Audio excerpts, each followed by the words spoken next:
our guest this morning will be talking to us about a lot of things, some of the things that will have your eyes pop open. We'll share more with you as we go along with the program this morning. All right? So stick and stay with us for your mid-morning number one fix for the next 3 hours or so.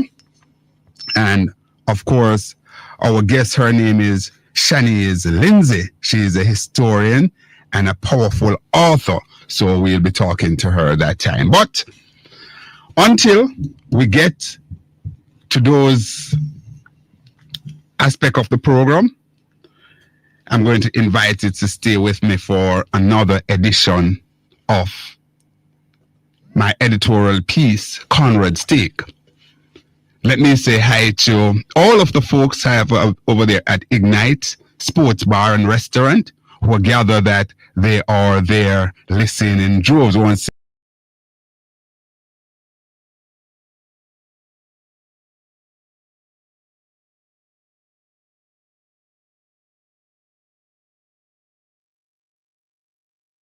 guess what? She will be our guest here on the program tomorrow at 10:10 a.m.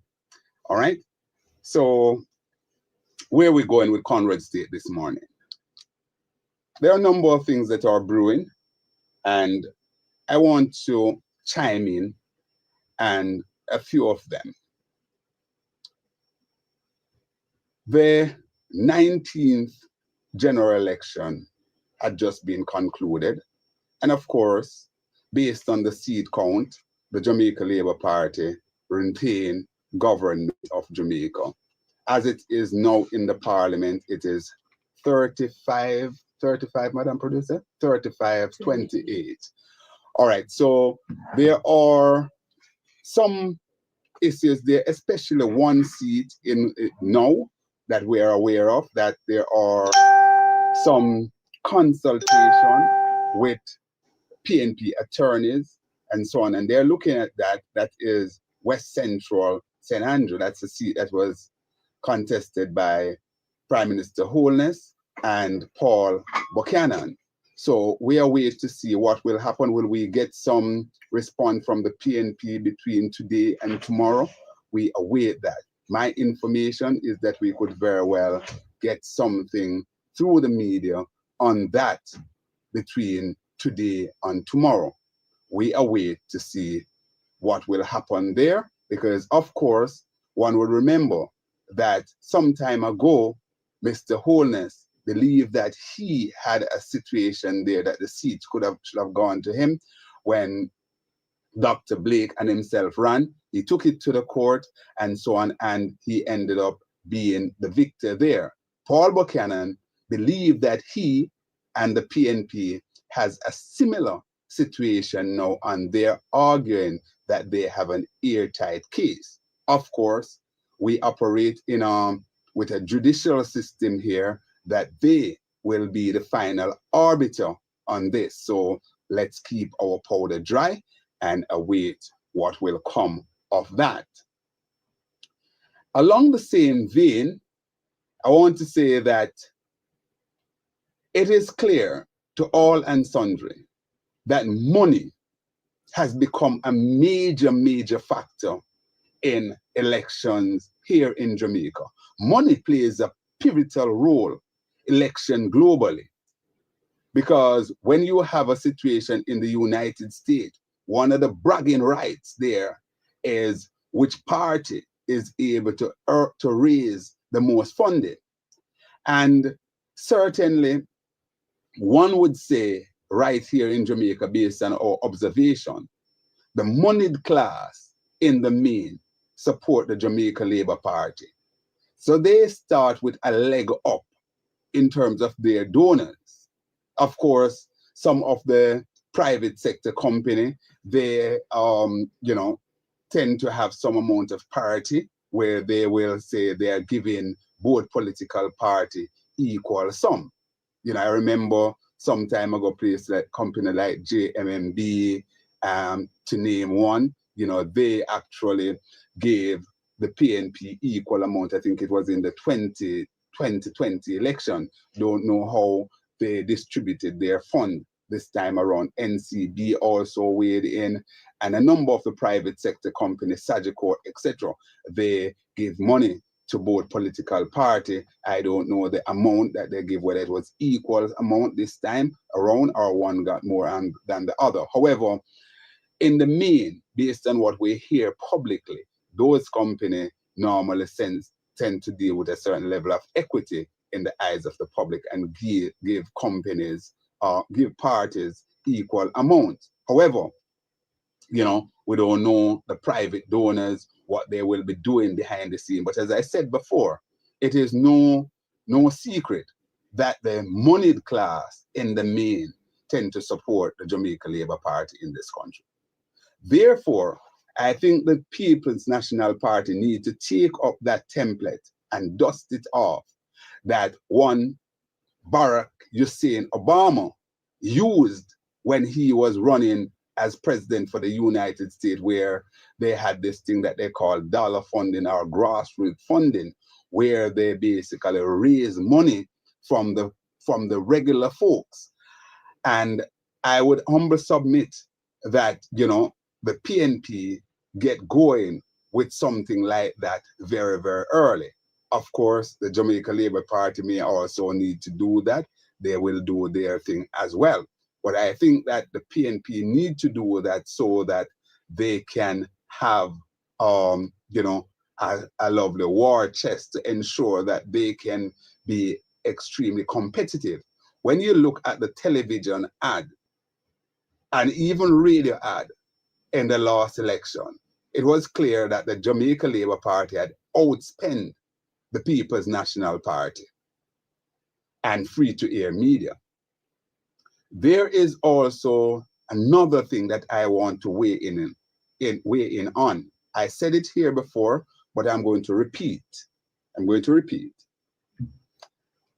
And this goes for whichever party form government. We saw a level of what I'm describing as indecent advertising coming out of the ministries and agencies, even the day of election. And that clearly, in my view, gives the governing party a clear advantage. I think we need to, and this is something that the PNP, they're in opposition now, so it impacts them most of all. But I think that this discussion is a discussion that private sector, the media, certainly civil society, need to carry. Because if we're talking about fair play and giving the people a clear opportunity to make an independent choice, then we need priority. We need a level playing field. And when you have the day when the election is running, television ad, radio ad running of this is a message coming from the office of the Prime Minister or Minister of Job Creation and Growth and whatever it is, the Ministry of Labor, all sorts of agencies, you know, the Factories Corporation, all of them, you have ad coming on the day of the election, obviously boosting the governing party's chance. I think that is wrong. I think it is wrong. And as I said before, I am not here talking about a JLP, a PNP issue. I'm talking about some Jamaican issue, because if we're really serious about this country, then certainly we have to look at the things that really give people a fair game and basically put, well, we tend to talk about the two political parties. What is really two major political parties, because there are other parties. So all the parties should be on a level keel in that regard. In that regard. I also want to move quickly to the situation here in the United States with the young man, Kirk, that has been murdered there. And certainly we're seeing where a lot of media practitioners have lost their jobs over there in the United States because it's said that they basically, you know, spoke out of turn. So some people have lost their job, whether it is from CNN, MSNBC, Fox News. Well, I don't know if anybody from Fox would have lost their job, but other persons who have lost their jobs there because of, you know, how they talked about Kirk's murder. But he may have had his negative aspect to him, like all of us. There's no perfect human being. However, what I want to humbly submit this morning and the takeaway from his life is the fact that he was prepared to go out there, go in the various places and encourage young people and people alike to get involved in the political process in order to basically protect democracy. And I'm submitting that we have seen a lot of people who are bloggers, a lot of people who are out there. I am saying that rather than just being there, blogging, take yourself into the halls, the church halls, the campuses of the tertiary institution, even among fifth formers, sixth formers, who will certainly be among the voting population in the next election. Encourage them, share with them what a democracy means, because it's amazing that even now, when you talk to even teachers, you talk to persons who are out there in the public service, they don't understand what is the IC, that's the Integrity Commission. They don't understand what is FID, the FID, the Financial Investigation Branch, what they do and what all of these things mean, you know, and how it basically impacts our society, the Electoral Advisory Commission. You know, what are their roles? You know, how many people know that what happened? You have two members from the Labour, from the PNP and from the JLP who sits in those committees, those bodies rather. In the case of the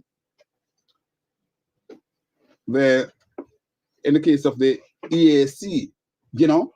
So all of those things are things that we need to have out there.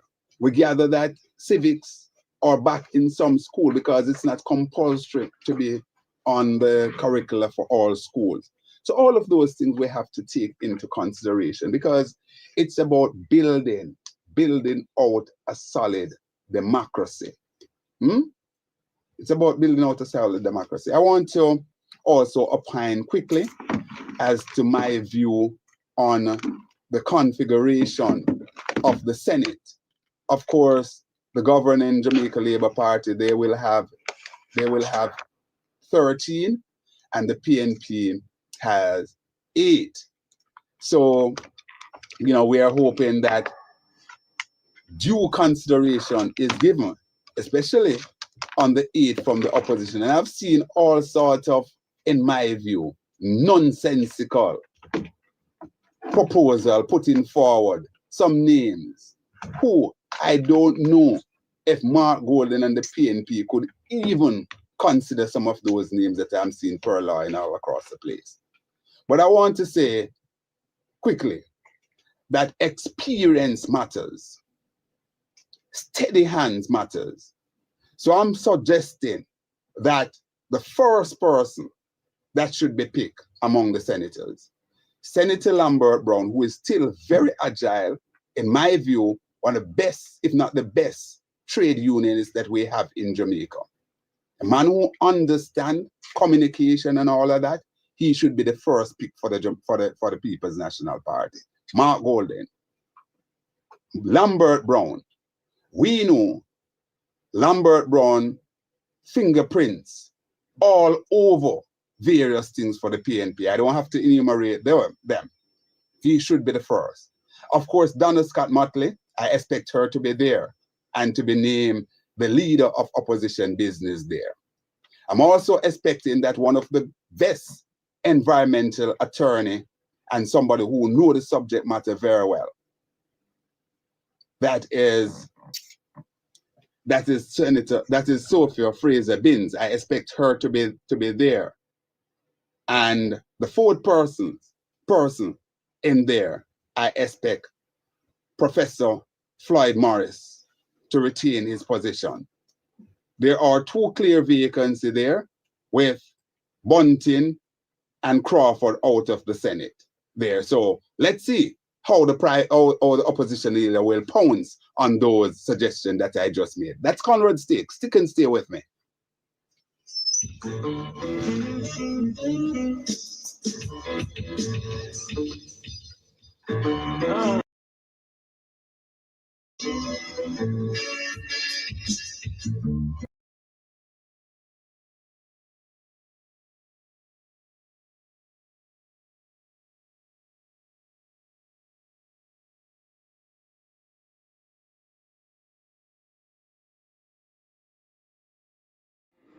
Please, Mr. Knight, please. I'm suggesting that you are pathologically mendacious.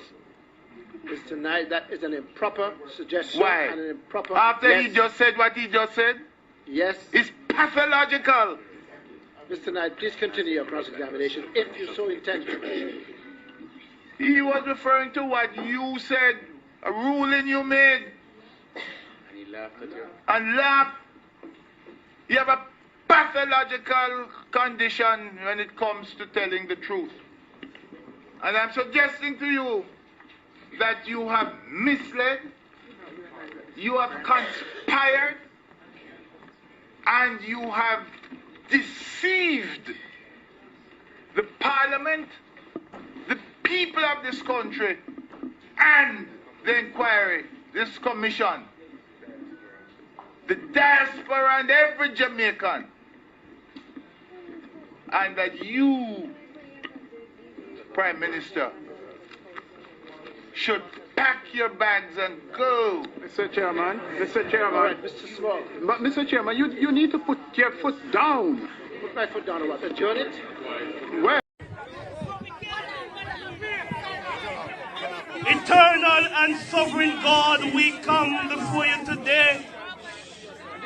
The God of righteousness, the God of justice, the God of peace, we come today, oh God, in no other name but the name of Jesus Christ. We come, Lord, putting our Jamaica land we love in your hands. Almighty God, it is your word that says, if my people who are called by my name will humble themselves and pray and seek my face and turn from their wicked ways, then and only then you will hear from heaven and heal our land. And Almighty God, without a vision, the people perish. And so today, Lord, we come because Jamaica is weighed down under the weight of corruption. We're polluted, oh God, by cronyism and nepotism. But today, Lord, we come in your name and we say, Lord, rise up leaders like Moses who led the people out of bondage. Rise up leaders like Nehemiah who had a clean hands and clean heart. We pray, God, that you will rescue Jamaica and sound the trumpet in Zion, sound the alarm, oh God, that Jamaica will understand that you, oh God, cares for the people of this country. And so, Lord, we come against every badmanism. We come against every plans of the enemy. And like David said in the wilderness, you come with spear and javelin, but the People's National Party come in the name of the Lord God of hosts, the army of Israel. In Jesus' name we pray. Amen. Hallelujah. Hallelujah.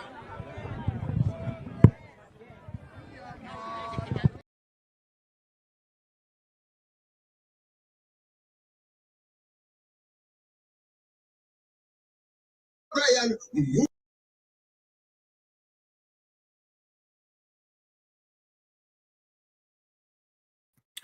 Good morning, students. Good morning. Welcome to the Make We Talk program. We're simulcasting this morning with Conrad OBrian over there in News Talk 93 FM. As soon as it's ready for us, we go back live to Conrad OBrian.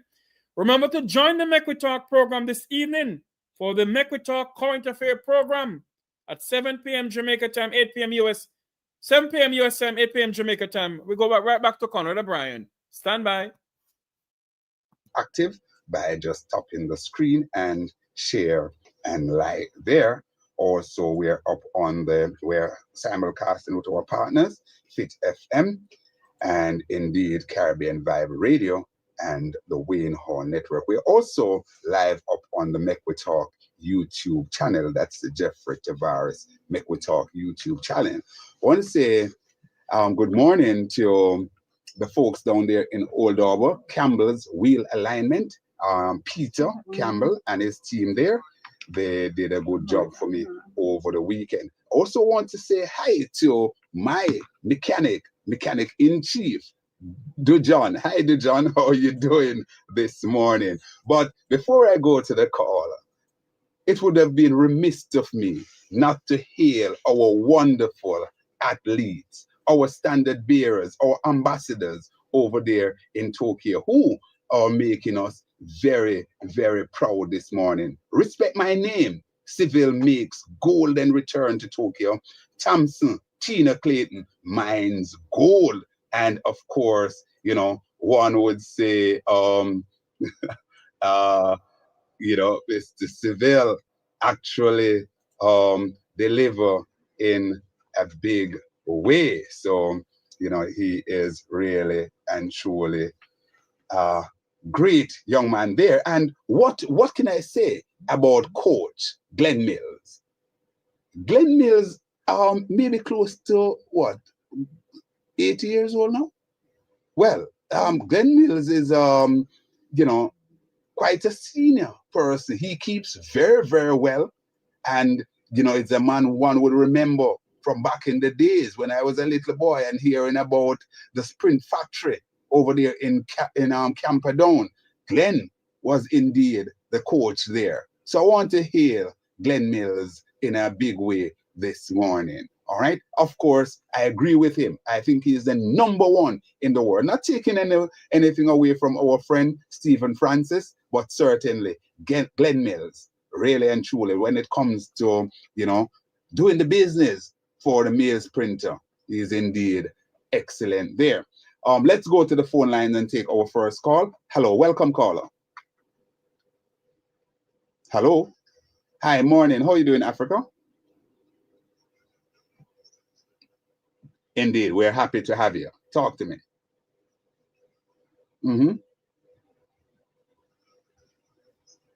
Yes, ma'am. We do apologize. We got to break away from this part of Conrad's streaming to go to the other part that we can hear the callers. We're not getting the callers on this stream that he has up. So what we'll do, we will break away from this part of it and go to the next part where we can hear the callers when the callers call in to Conrad OBrian. We're listening, watching from around the world on the Eastern Caribbean. This is the Make We Talk program with yours truly, Jeffrey T. We're simulcasting this morning with Conrad OBrian at News Talk 93 FM.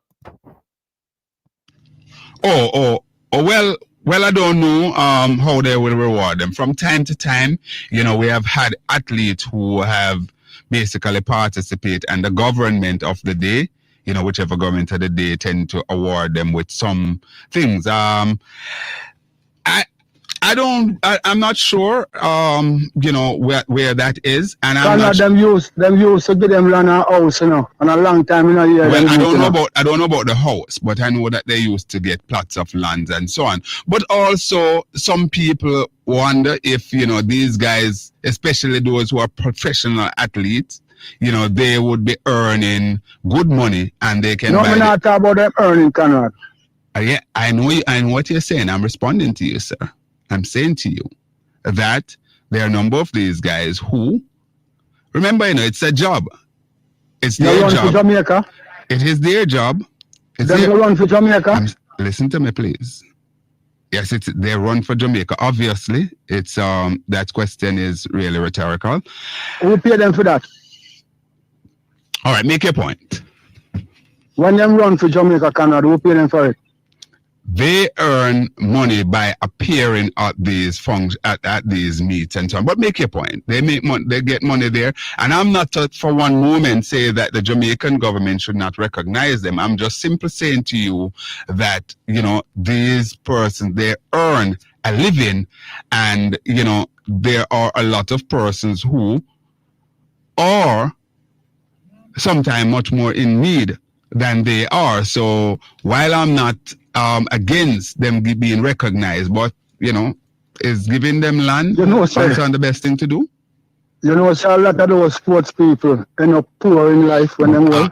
I know a lot of them, because sometimes it is bad investment choice and so on. And we must also, I'm also aware that their longevity in the sports is basically short, and, you know, let alone if they should come up with an injury. And that's where the rubber hits the road now, Africa. We must monitor our sportsmen and women, musicians even, and everybody, and see where they are at a particular time and who needs some amount of help, because sometimes people just fall on hard time. Remember one of our greatest cricketer. For years, he was on the road and so on and needed help. So, you see, now when them are them prime, you give them the things that can help them when them old. No, but sometimes it's not a matter of giving the things, you know, Africa. Sometimes it is just wrong choices of how people deal with their investment and their early earning. You know, all of that hold on, Africa, please.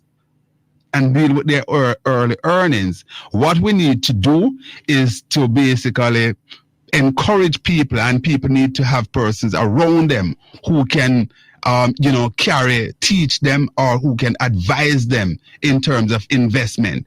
All the money that, say, for example, Usain Bolt made, it could have come to naught, you know, had Usain didn't have persons around him, or him himself has his head screwed on, so he'll make proper investment. In young, you know, you see and young same way, man.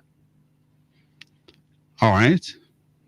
Go ahead. You matter about one boxer in England, they're 45, and he mustn't drop out. But when he's a box, everybody love him and everything, but he go kind of get sick and thing. I'm not man, you know. And that's the unfortunate thing. In the poor to in England.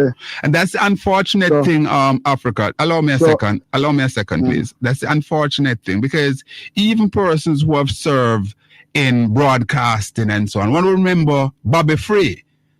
The last time I checked, I understand, but Bobby Free maybe in a home, a government home. I don't know, you know, and. So there are a lot of people, not just in active sports or so, but there are a lot of people who have basically served this country well and find themselves in a hard time, and there's no proper mechanism in place as to how we treat with that. So how we going to get that put in place, Conrad?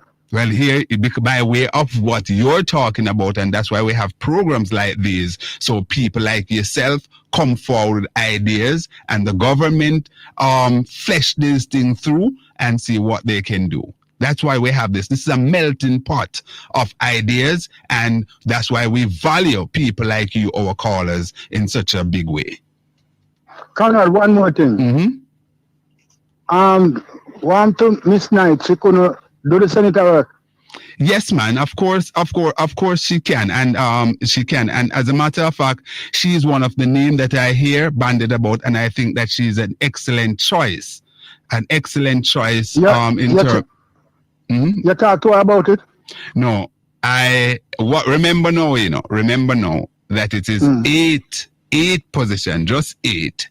That is available to the opposition leader, and he is the only person that can decide as to who he wants to put in the Senate. These are persons who are now nominated by the opposition leader 8 from the opposition, and of course, as I said before, 13 some is night tonight. I don't know. I would know that. I couldn't know that. May I ask the opposite? May I ask Mr. Marky J? Yes. Say, left us space in this night, yeah? All right. Remember, you know, she go up against the big wig, you know. Yes, and people are really looking at her being in the... And she do good. That is true. She do good, Conrad. That's true. That's true. Forget some improvement for her. Give her something to go, you know. All right. Yeah, Marky G. All right. I'm sure they're listening. They're listening, Africa. All the best. Take care. Conrad, give thanks, yeah? All the best. Yeah, man. Give thanks. All right. So we continue to take your calls. The numbers are 876-212-9824, 876-462-0919. My name is Conrad OBrian. They call me the fireman. We go up until 12 midday right here and News Talk 93 FM, and of course with our partners that we are simulcasting with. The front page of the Gleaner this morning certainly make a very, very, very, very wonderful picture here, and you know, tells 1,000 words. We're seeing young Clayton, you know, who basically was so proud to be on the podium, and the first cupping her first medal it is, but first metal, of course, first bit of metal, it was deliberate, by way of a silver medal in the 100 meter there. And of course, you know, her mentor, Shelley and Fraser Price, she finished down the track at 6. But what a feat for her to at least, you know, to be there in the final, and we want to hail her in a big way. People are saying that she may very well be a future member of Parliament here in Jamaica. We watch and see where's her headspace. What will she do after she hang up the spikes there? Stick and stay with us. Hello, welcome, caller. Hello. Hi, morning, sir. How you doing? Morning, Mr. Fireman. Hi, how you doing, man? I'm good, thanks. And you? I'm good enough. Great. Who is this? Who is this? South St. Catherine? No, man. Portmore South, man. Portmore South? Then you change your name, and me know you normally call yourself South St. Catherine. No, you're saying Portmore South. Well, go ahead. What's up? Shortly, there will be a parish in Portmore. All right. Let's see. So I have to change from St. Catherine South. Okay.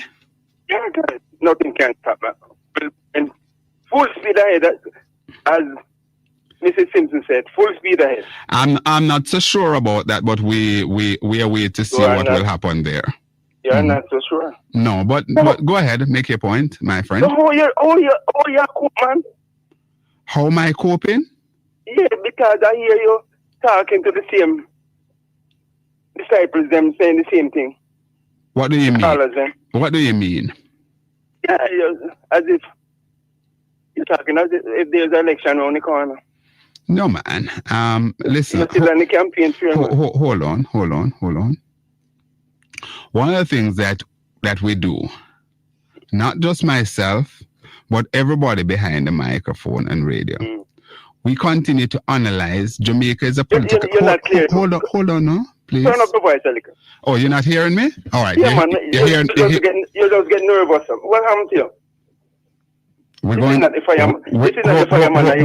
Hold on. We're going to be decent and civil with the conversation. All right? I pray thee.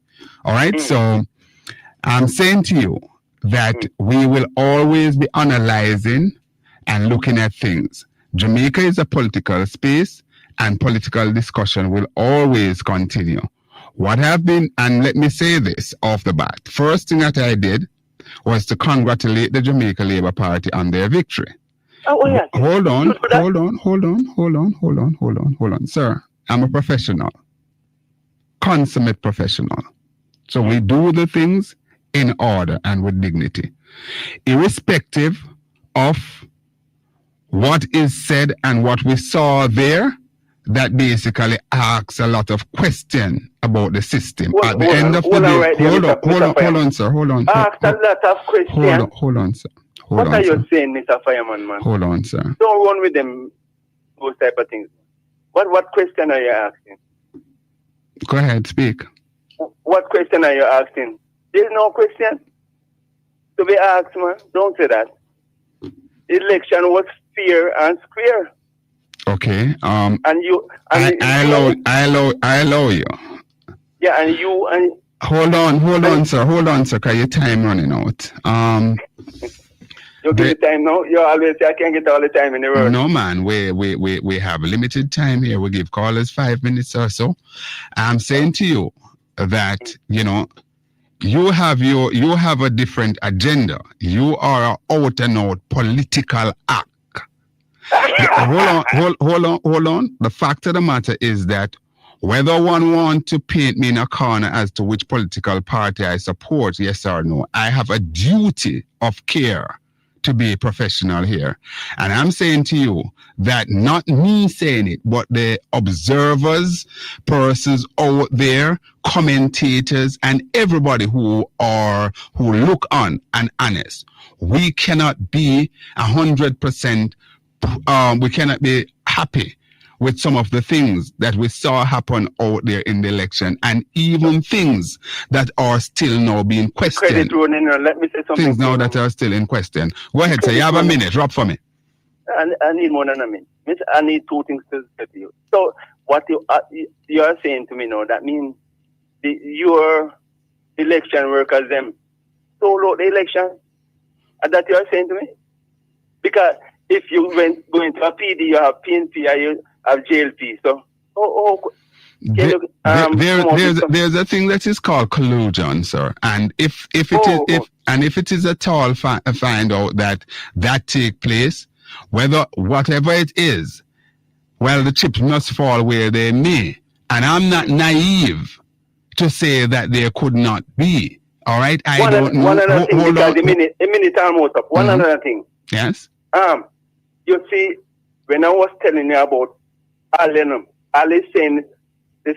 You remember Al was saying that Mark Golan and Bunting should never in the party, and he take time and come around and start to support them. Al was saying the same thing, All right, I don't know about that, but I have to leave at the airport more. All right, take care. Thanks for calling.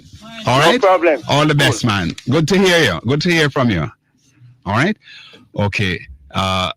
That's my caller there from over in Portmore. He is in the constituency where Fitz Jackson is. He said that Fitz was going to lose, but Fitz stood tall. So all of those in the mix, persons were making prediction, including myself. I basically gave some numbers, and obviously I came out with not realizing those numbers that I thought the PNP would have carried. They did not, so it's what it is. Hello, welcome caller. Morning, Conrad. How are you? Hey, hi. I didn't come on there. Was just calling your name. I mean, I tell about because I also know such thing. Well, that's why I said I didn't hear you say that. I didn't say that. So I was wondering if you were having private discussion with him. He started to campaign. I go make him campaign because guess what? Mm-hmm. I hear say some man a plan in order to swear in, but Paul Buchanan receiving call left, right, and center, but he will not heal. Because I was telling him that, and we are going to court on the basis of principle and laws. Mm-hmm. And that case will be referred to 1997, 98, 98, and it will be a precedent set in the court that will be used by the lawyers of Paul Buchanan. Mm-hmm. So, we know we have the Roman boom callers them, and the dig out hand man them. Jamaica's democracy is in trouble because these little uneducated don't people go there. Who does not know the word uneducated exists. Please. The word uneducated exists. Al, don't be disparaging. Just make your point, please. Anyway, just make you want to rub out the uneducated out of the dictionary. You want. I am not going to withdraw it. Uneducated exists in the dictionary. Mm-hmm. And you're not going to tell me that uneducated people is not in the world. You're not going to tell me this morning, that this is why the people said to Jamaica, we need to import some journalists. Like what we did with policemen coming here when the world Jamaica was corrupt. We bring policemen come down here. All right, let's not detain ourselves in that. All Continue right. your point. So, Go ahead. right. So don't tell me something must say please, just move on. Go ahead. All right. What I am saying in this country, it is the little man who is fighting for the democracy to stay alive. And it is the little man who has been approached and bought. I just coming from a place a while ago where I was removed the night before the election, where people fingers were dipped into ink right across the Jamaica. Right? So that is we get Miss Jackson from Jamaica Human Rights coming out to chastise the PNP. And that's why I keep telling my friend Conrad, that human rights people are the most dangerous people in our society. And I vehemently disagree with that. Well, fine, you can. Hold on. Let me say this. It is Miss Jackson, that's Michael Jackson's right. Yes, can I just finish, please? Is it her right to put forward her viewpoint? I myself disagree with her viewpoint, because certainly for her to be questioning the PNP to raise valid points about money being spent in the election and all sort of thing, I really don't think that she have any place to be doing so. However, I respect her view. Yes, Conrad. Yes, I remember when the GLP was attacking her about the police and excess and the IC, how she was standing up for them, how the JLP people come and curse around. And I said they should never do it. They should never do it. No, I am saying to myself, so maybe JLP knew something that I never know. Because how can somebody talking about human rights and Michael Jackson is telling me that my reality, I must not speak about it? Well, Michael, that's a part. What the PNP did is a part of human rights. I would humbly submit. Right, and you are going to tell me, I see people with my own eyes and ask who were pulled out a line, and me have to fight back to them and do it back in order to get them back on the line to be paid and give them an envelope. And you're going to tell me that not happened. You're going to tell me that money was not an influence on the growth, Michael Jackson. You're going to tell me that voter suppression, right, and prevention was not the other day when we drive up on Kintyre. We're going to stand up and watch a particular woman up there at the police station, and you're going to tell me that's not my reality. Well, you, Michael Jackson, whenever you speak again in this society, nobody should take you seriously. Because you don't think you're taking it too far, Al? No. I think you are, because even now I don't know. I must say I don't know Michael's politics, one way or the other. As I said before, I heard her, I saw the piece in the paper, and I disagree with her vehemently. But that doesn't mean that she don't have a right to basically. One mistake is not mistake, is a mistake, 2 times and 3 times is not mistake, it's deliberate. And that now she been saying these things against the PNP. We can't give you vote 5, pass a piece of paper they give me. When we have said things and say about the JLP, the question is that her inconsistency about things that are happening and affecting the people on the ground, Conrad, in this society to save our democracy. She got it. I don't know if she vote, but if she don't vote, she has no right to come tell me what we see. If she don't vote, she's not supporting democracy. What they are doing is only supporting a so-called democracy by the position that they have in the society to talk. But you and I, after out there in the sun, and the tent, I run up and down across the country in order to give people the news. They are not doing it. So what I am saying, I am in a better position to speak about democracy than them, and Jamaica democracy is at a crossroad. We want the people then that this election was going to be the most consequential election. And it's happy that the Associated Press this morning again reporting about Jamaica's corrupt election and fraudulent election. I am saying, I heard that the director of election got 7 more years. I don't know what, and I heard that he'll be getting an honor of next month of Jamaica House, and I don't know for what.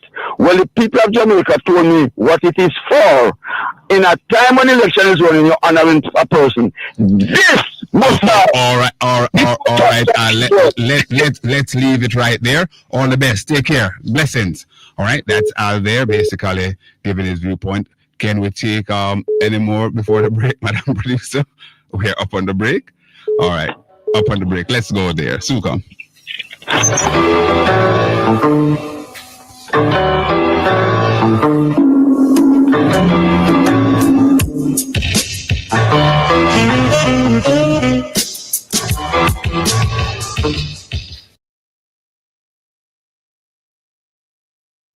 We're standing by to rejoin Conrad OBrian on News Talk 93 FM.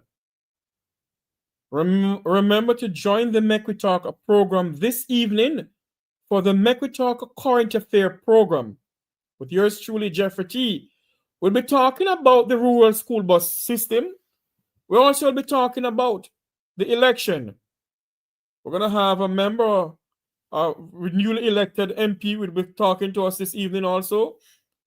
And we're going to talk about a lot more things that's going on within the realms and the corners of Jamaican society. Is Jamaica's democracy at risk? We'll be talking about that. We'll be taking the calls. But for now, we're just here with Conrad OBrian talking. He is on air with his program. And we're simulcasting with Conrad OBrian on News Talk on 93 FM. It is now 11 o'clock in the land of wood and water. 10 o'clock here. Sorry, it's 11 o'clock here in the United States. 10 o'clock in the land of wood and water. 10 o'clock in the land of wood and water. And tomorrow, we are being told that tomorrow will be the swearing-in ceremony of Jamaica's 10th Prime Minister, Andrew Holness. And it will be live on, I think it will be live on some other programs out of Jamaica, not on my program here. So we will be, it is going to come on tomorrow at 5 o'clock, I was told, yes. But this evening at 7 p.m. US time, 8 p.m. Jamaica time, we will be having our current affair program right here. Our current affair program right here in the Make We Talk program. Remember to like, share, and subscribe. Just don't come on the program and don't subscribe. Subscribe to the channel. Like, share, and subscribe to the Make We Talk Jeffrey Tavares YouTube channel. We'll be on for the whole entire week this week. Hopefully, we'll be on for the whole entire week this week. We'll be speaking about so many issues facing Jamaica, and we'll be talking about Jamaica and why is it that you hear nothing from the Prime Minister of Jamaica pertaining to what is going on in Palestine, the Israel and Palestine war. Why the Jamaican government is so silent? Is there a reason why? Join us for that intake on that. We're going to also have a former ambassador to come on the program to speak to us about his take on why Jamaica is so silent on what is going on between the Israelis and the Palestinians. As we stand by to rejoin Conrad OBrian on News Talk 93 FM. On News Talk 93 FM. It is 1 minute after 11 o'clock, 1 minute after 10 o'clock in Jamaica. For those who are just joining us, welcome to the program. Remember to like, share, and subscribe. Remember to like, share, and subscribe. We're also getting some news into us that over the weekend, a former Miss Jamaica Universe was hit down by a car in the United States.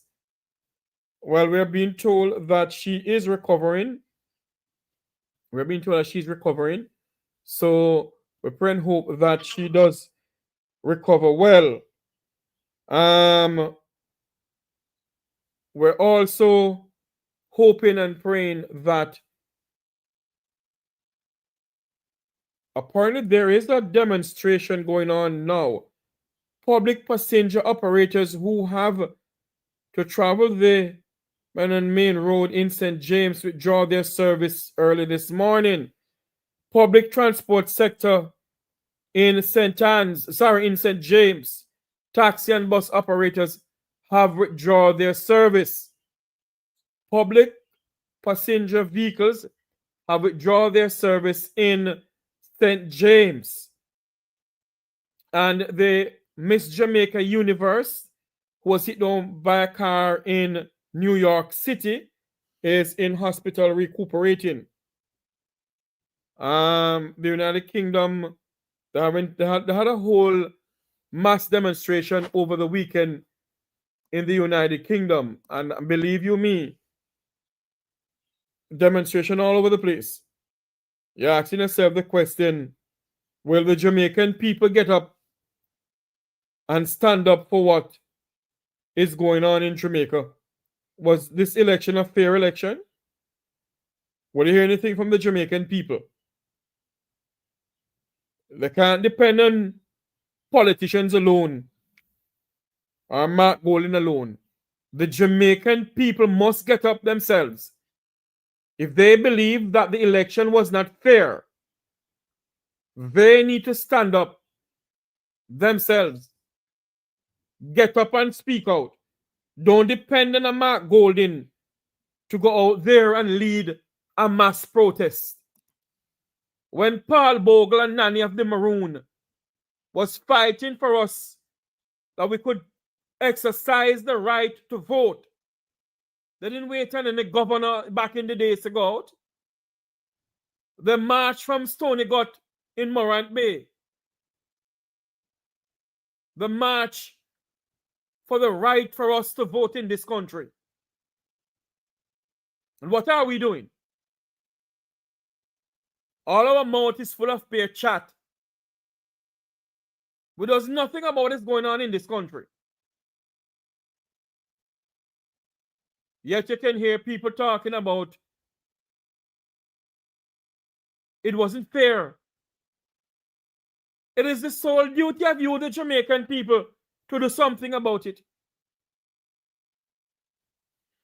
It's not politicians must do something about it. It's the Jamaican people must stand up and exercise their fundamental right of freedom of speech in this country.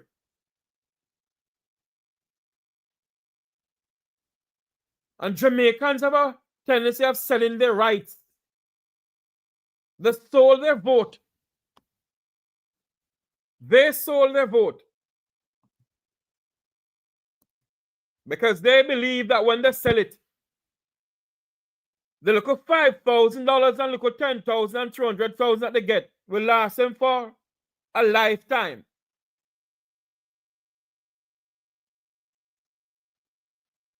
It is not your fundamental right to sell your vote. It's a fundamental right to vote. Your vote is not for sale. Hope I'm making some sense this morning. Your vote is not for sale.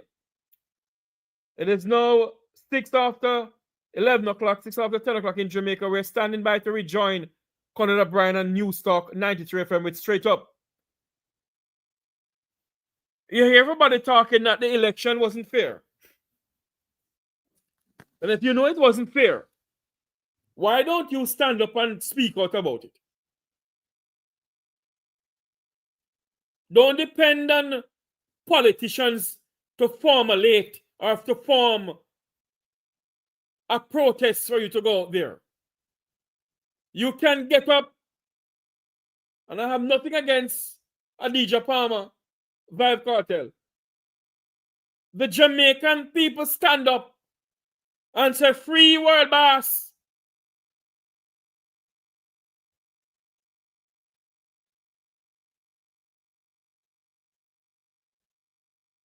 So why is it that you are complaining about the election? You stand up and say, free world boss, say, go out there and do it. So if you believe that the election was not fair, then go out there and talk about it too. But you vote for a government that you want. You voted for a government that you truly wanted. So don't complain. You get a government that you want. Don't complain.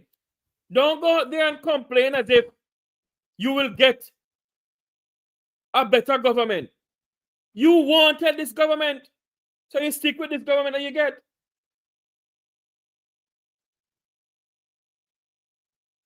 Wherever you're listening, watching from around the world on the Eastern Caribbean, this is the Make We Talk program. We're simulcasting this morning with Conrad OBrian from News Talk 93 FM.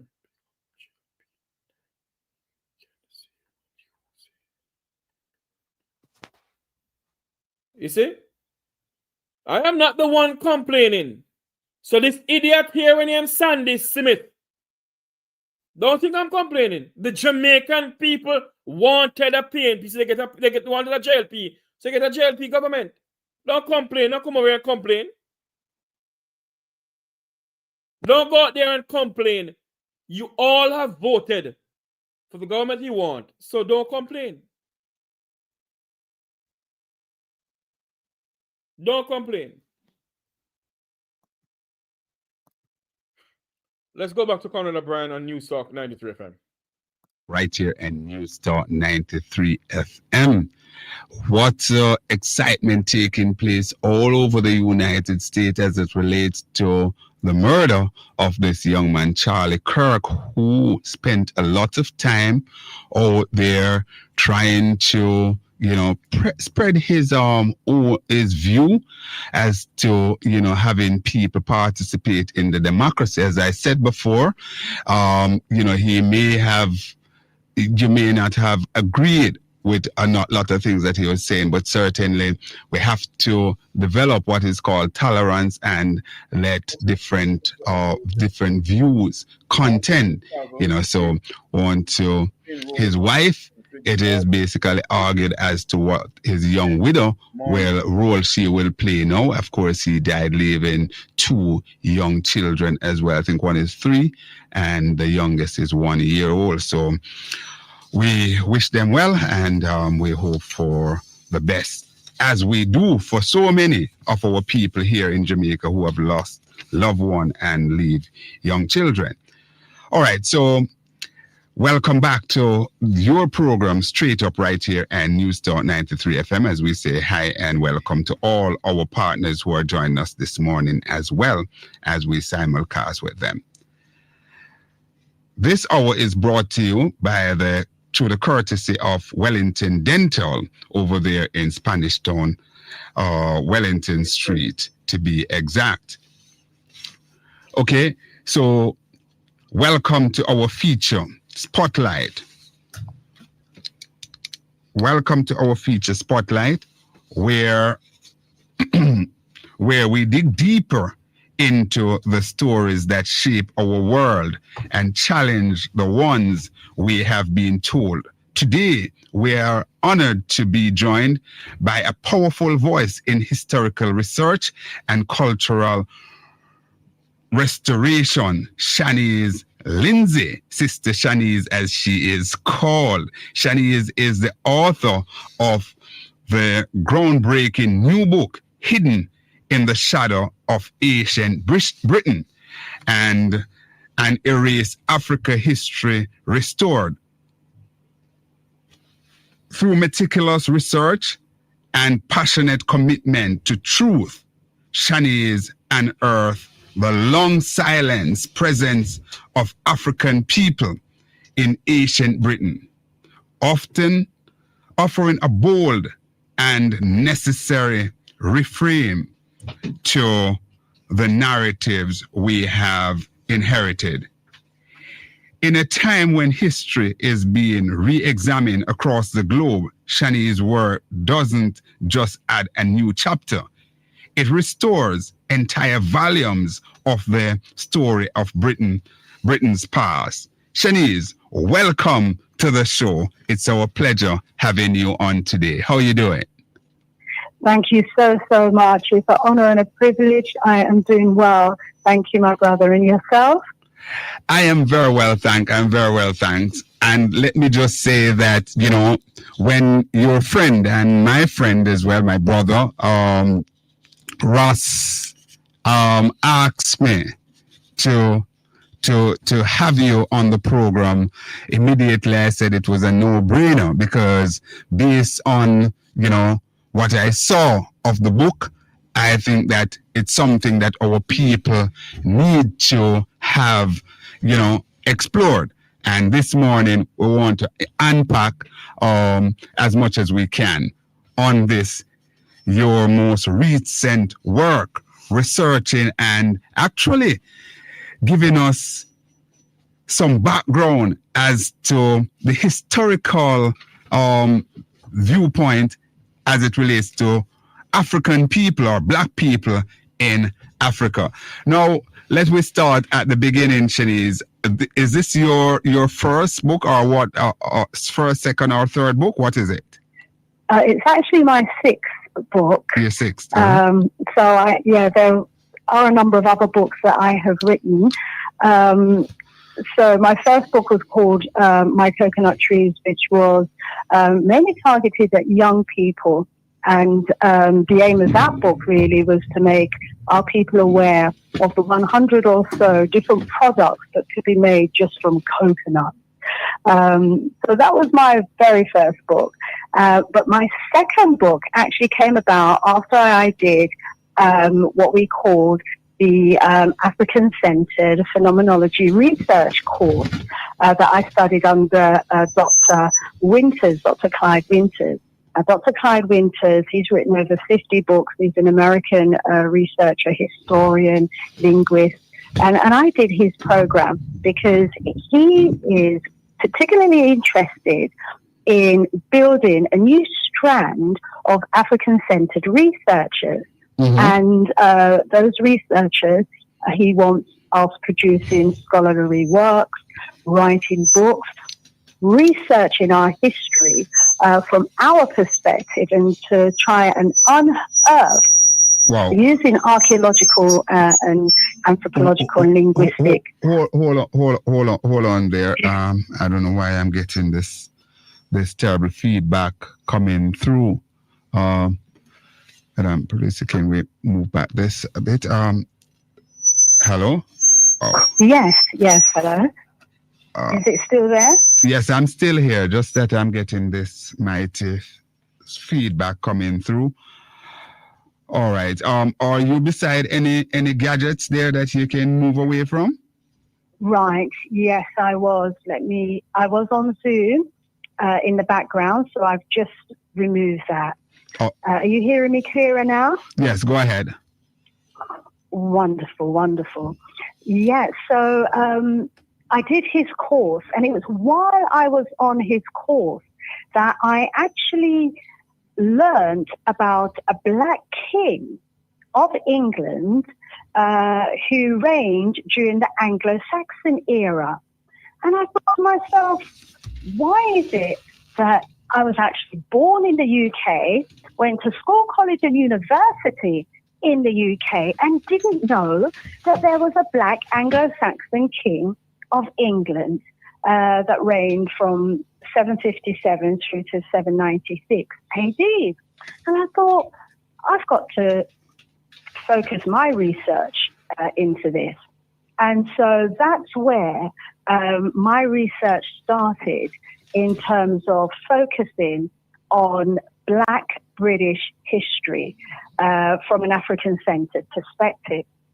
And it was while I was doing the research into King Offa, I began to uncover that there were many African kings and queens who had actually ruled Britain during ancient times.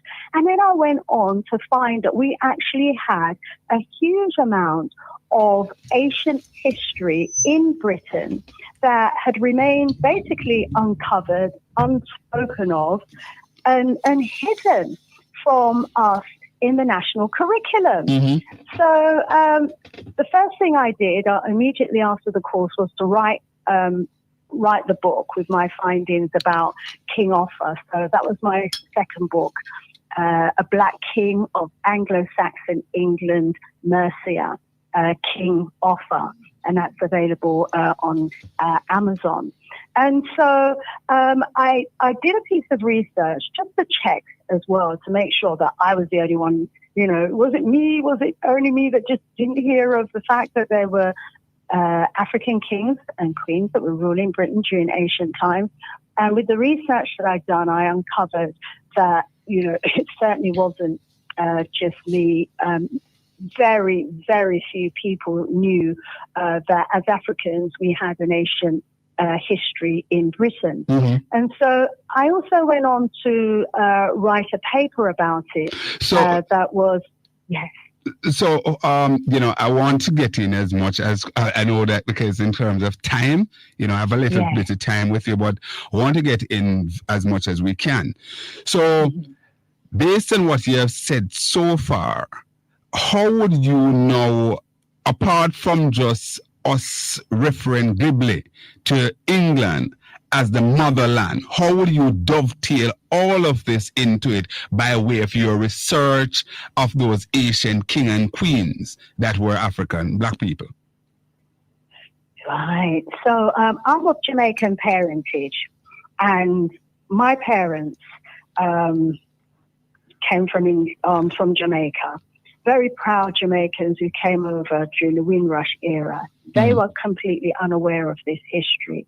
And then when I dug deeper into the history, so first of all, I went back to go forward.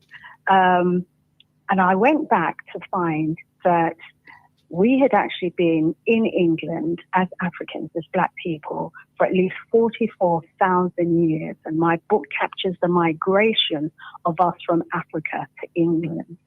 And then what I found when I got through to studying our history up to about the 17th century is that hundreds of thousands of us were actually cleared out of Britain, out of England, Ireland, Scotland and Wales, and sent to the New World.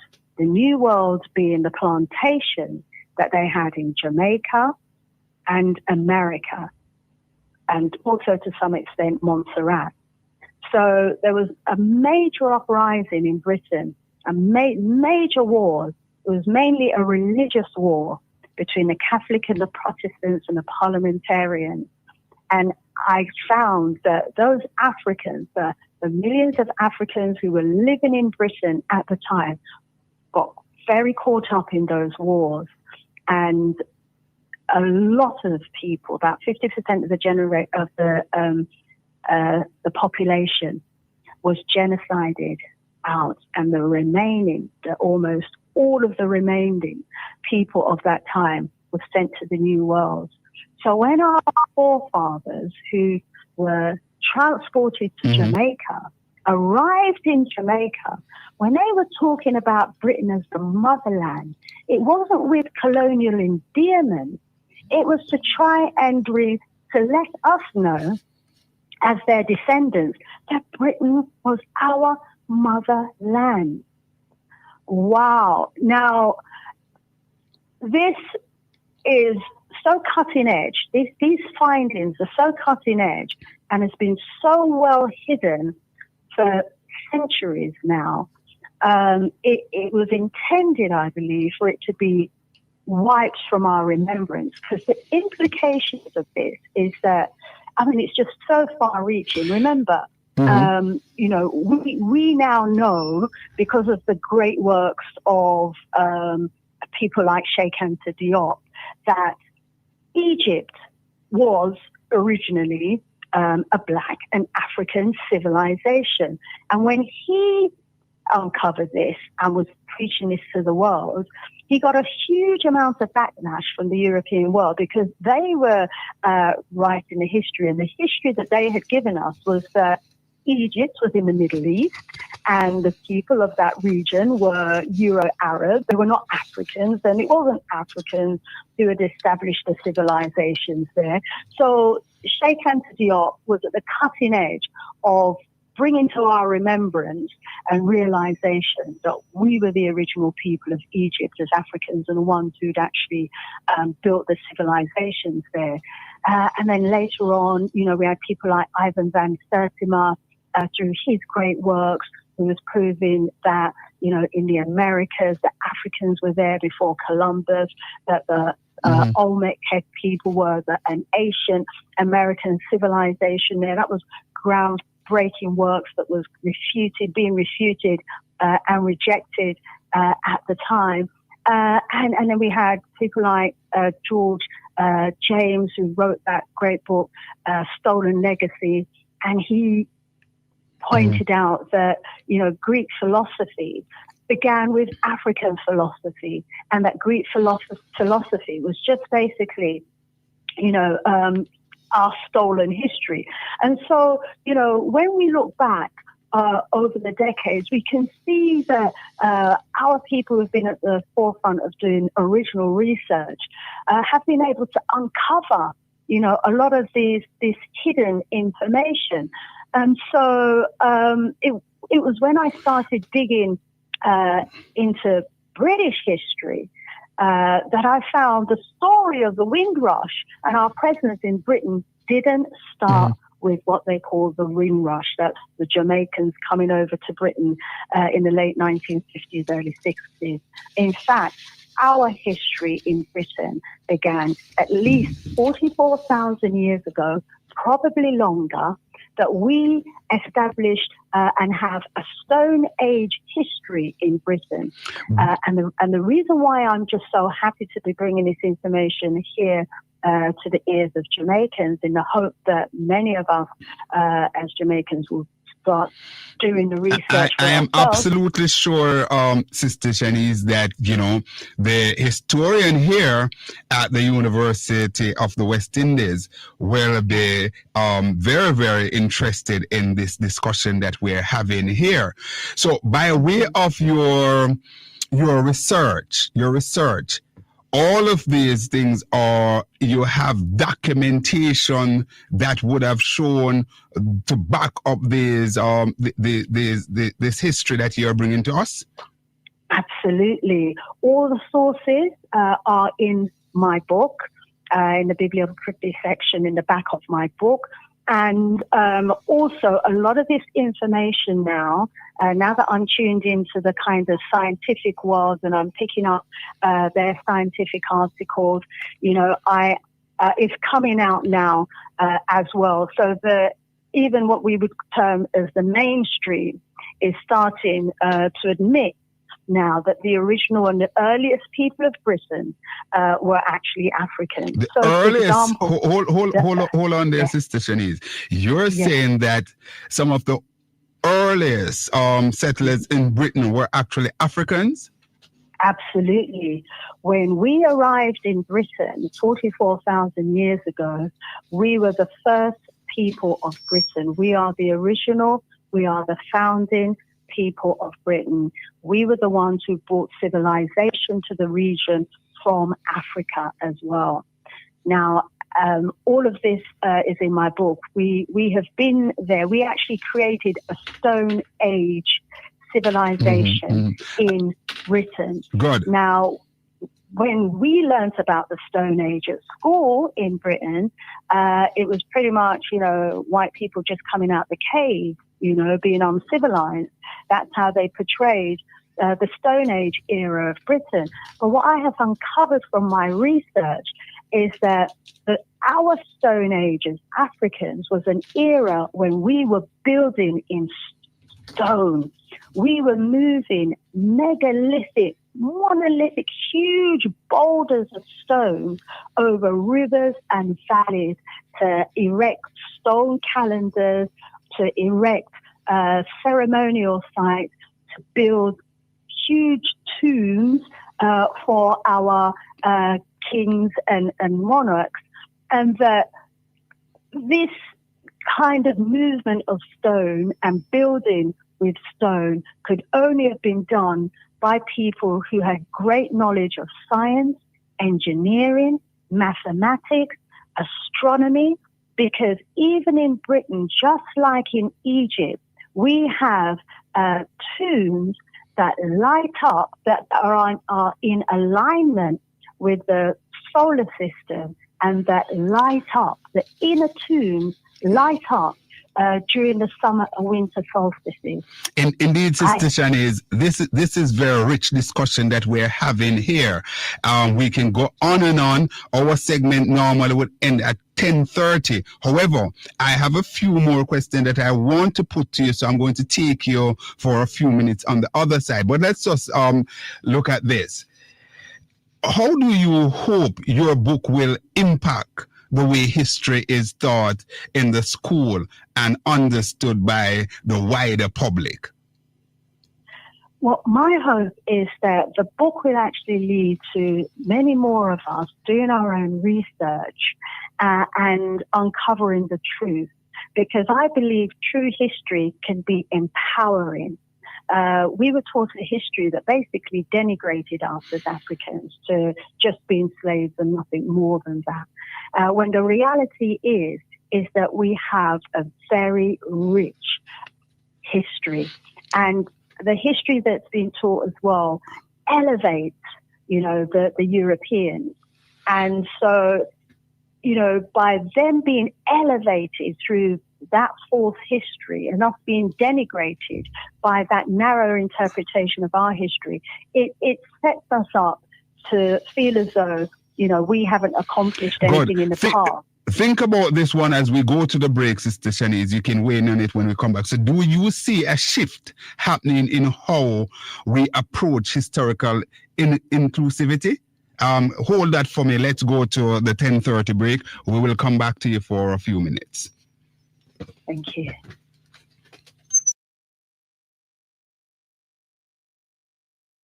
It is now 11:30 here in Jamaica. Here in the United States, sorry, it's 10:30 in Jamaica. It is 11:30 here in the United States, 10:30 in Jamaica.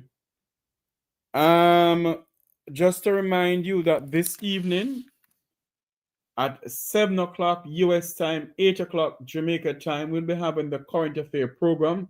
We may start a bit earlier than that, but just letting you know that we will be having the Current Affair program that time. And we'll be having special guests coming on. We'll be speaking about, is Jamaica's democracy at risk? Those will be our topic, and other topics will be spoken about. We'll be speaking about also the rural school bus scandal of $1.4 billion. We're speaking about that too. So join us for that robust discussion this evening at 7 o'clock US time, 8 o'clock Jamaica time. We'll be rejoining Conrad OBrian in just a moment. So stand by for Conrad OBrian as we rejoin him in just a moment. We'll take a quick commercial break here also.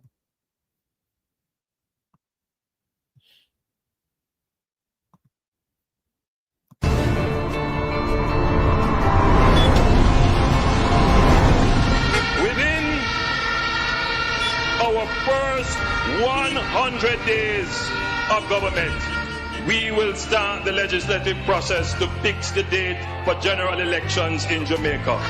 So no government will be able to come and make false promises and hide the truth and tell you half-truths and trick you into voting for them, and then when them win, them throw on poison for you. 100 days. The fixed election date, still I wait for the promise to fulfill. One broken promise after another. Laughable, as we say. None of your promise not fulfill yet, boss. So there you wait. Within the first 100 days of our government, we will start the legislative process to institute impeachment proceedings in Parliament. This will add another layer of protection of the Parliament to ensure that only members of unquestioned integrity sit in the Parliament. All ministers under the new Jamaica Labour Party government will be given a job letter.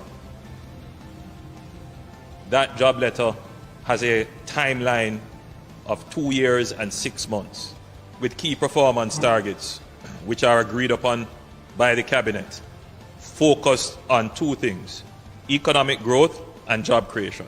Andrew, you need to do what you said from 2016. You say you're going to put it on paper. Say anything you put on paper, the MP have to work with it. So you need to do it now. I feel like say when you do that, the MP will do them work and we will see work done in the community. Within the first 100 days of government, we will start the legislative process to introduce term limits on the office of Prime Minister. Andrew Holness, January, him break him promise and nothing him say I'm going to do for the next 100 days and now him not do nothing. Him not keep no promise and him say I'm the promise keeper. What a promise, John Star. At a convenient time within our new government, we will hold a grand referendum on the CCJ, the Caribbean Court of Justice, as the final appellate court. You make so much promise. So, nothing done. All for the COVID, they promised the people them $25,000. Nothing done. Huh? So what you expect me to do? Tell me if you sleep with the door and window open and nothing done. Scenario with black people in England, and certainly the narrative, the history, we're getting a very, very different perspective here this morning. Sister Shanice, thanks for holding. Thank you. Yeah, so we were I was actually asking, you know, how do you hope? Well, where was I? How do you hope your book will actually shape the way that that history will be? I'm sorry, let's go again. Do you see a shift happening in how we approach historical inclusivity? Yes, most definitely, Brother Conrad. And it's already starting to happen, but it needs to gather momentum. We need our researchers, those in education now, to look at rewriting the curriculum, rewriting it in a way that is that incorporates our history. And this history is a history that will instill pride in our people. Because for centuries we've been taught that, you know, we're inferior, and it makes especially the young people of our community feel that way. Disempowers us. The false narratives of our history, or the narrow narrative of an interpretation of our history, disempowers us as a people, and it's damaging.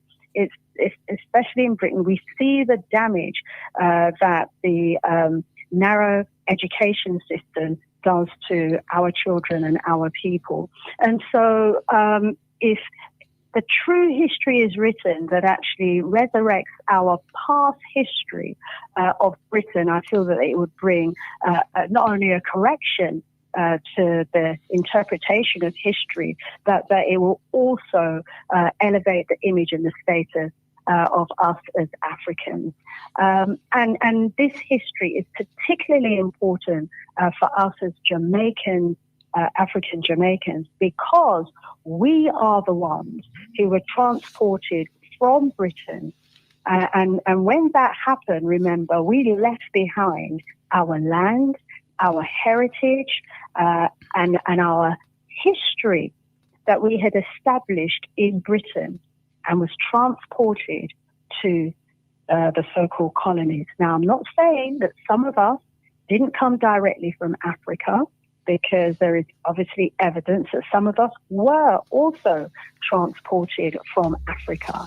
But the vast majority of Africans on the continent were enslaved on the continent.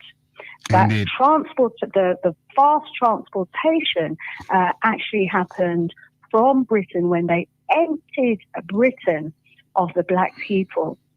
And one of the other pieces of evidence that I found about the African names vis-a-vis the European name, and we also need to question this narrative which suggests that when we came to Jamaica and the Caribbean, that we were given the name of a slave master, because there was another great book that was written by a Jesuit priest 100 years plus or so ago.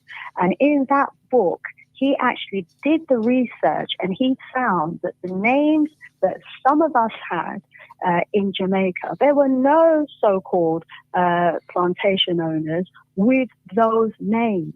So vast majority of us, we came to Jamaica with our names. And our names, the missing link in our history is the heritage that we have in Britain. Now, I did some research into my name, surname, Lindsay, and I actually found that we have a crest in the name of Lindsay with a black Moor's head on it. Okay. Wow. What's a black man head doing on Lindsay crest that goes back centuries? Isn't that telling me something right there? Absolutely, it is. Certainly, we can't stop here. It won't be one interview because we need to enlighten our people even much more. I am so excited about this one.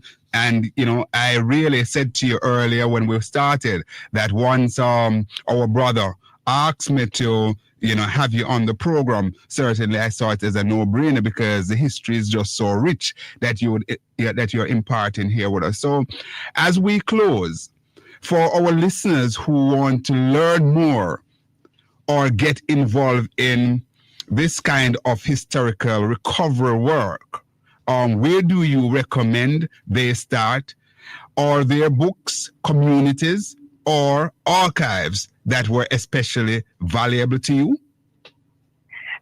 Yes, and I've compiled all of that in my book, Hidden in the Shadows of Ancient Britain: An Erased African History Restored. It's a good starting point because I have included in that book all of my sources, archaeological references, the linguistic work, the DNA, the genetics analysis of some of the skeletons, the ancient skeleton remains that have been found. Some people may be aware of the almost complete skeleton that they found in Cheddar Gorge that they always assumed to be a white person.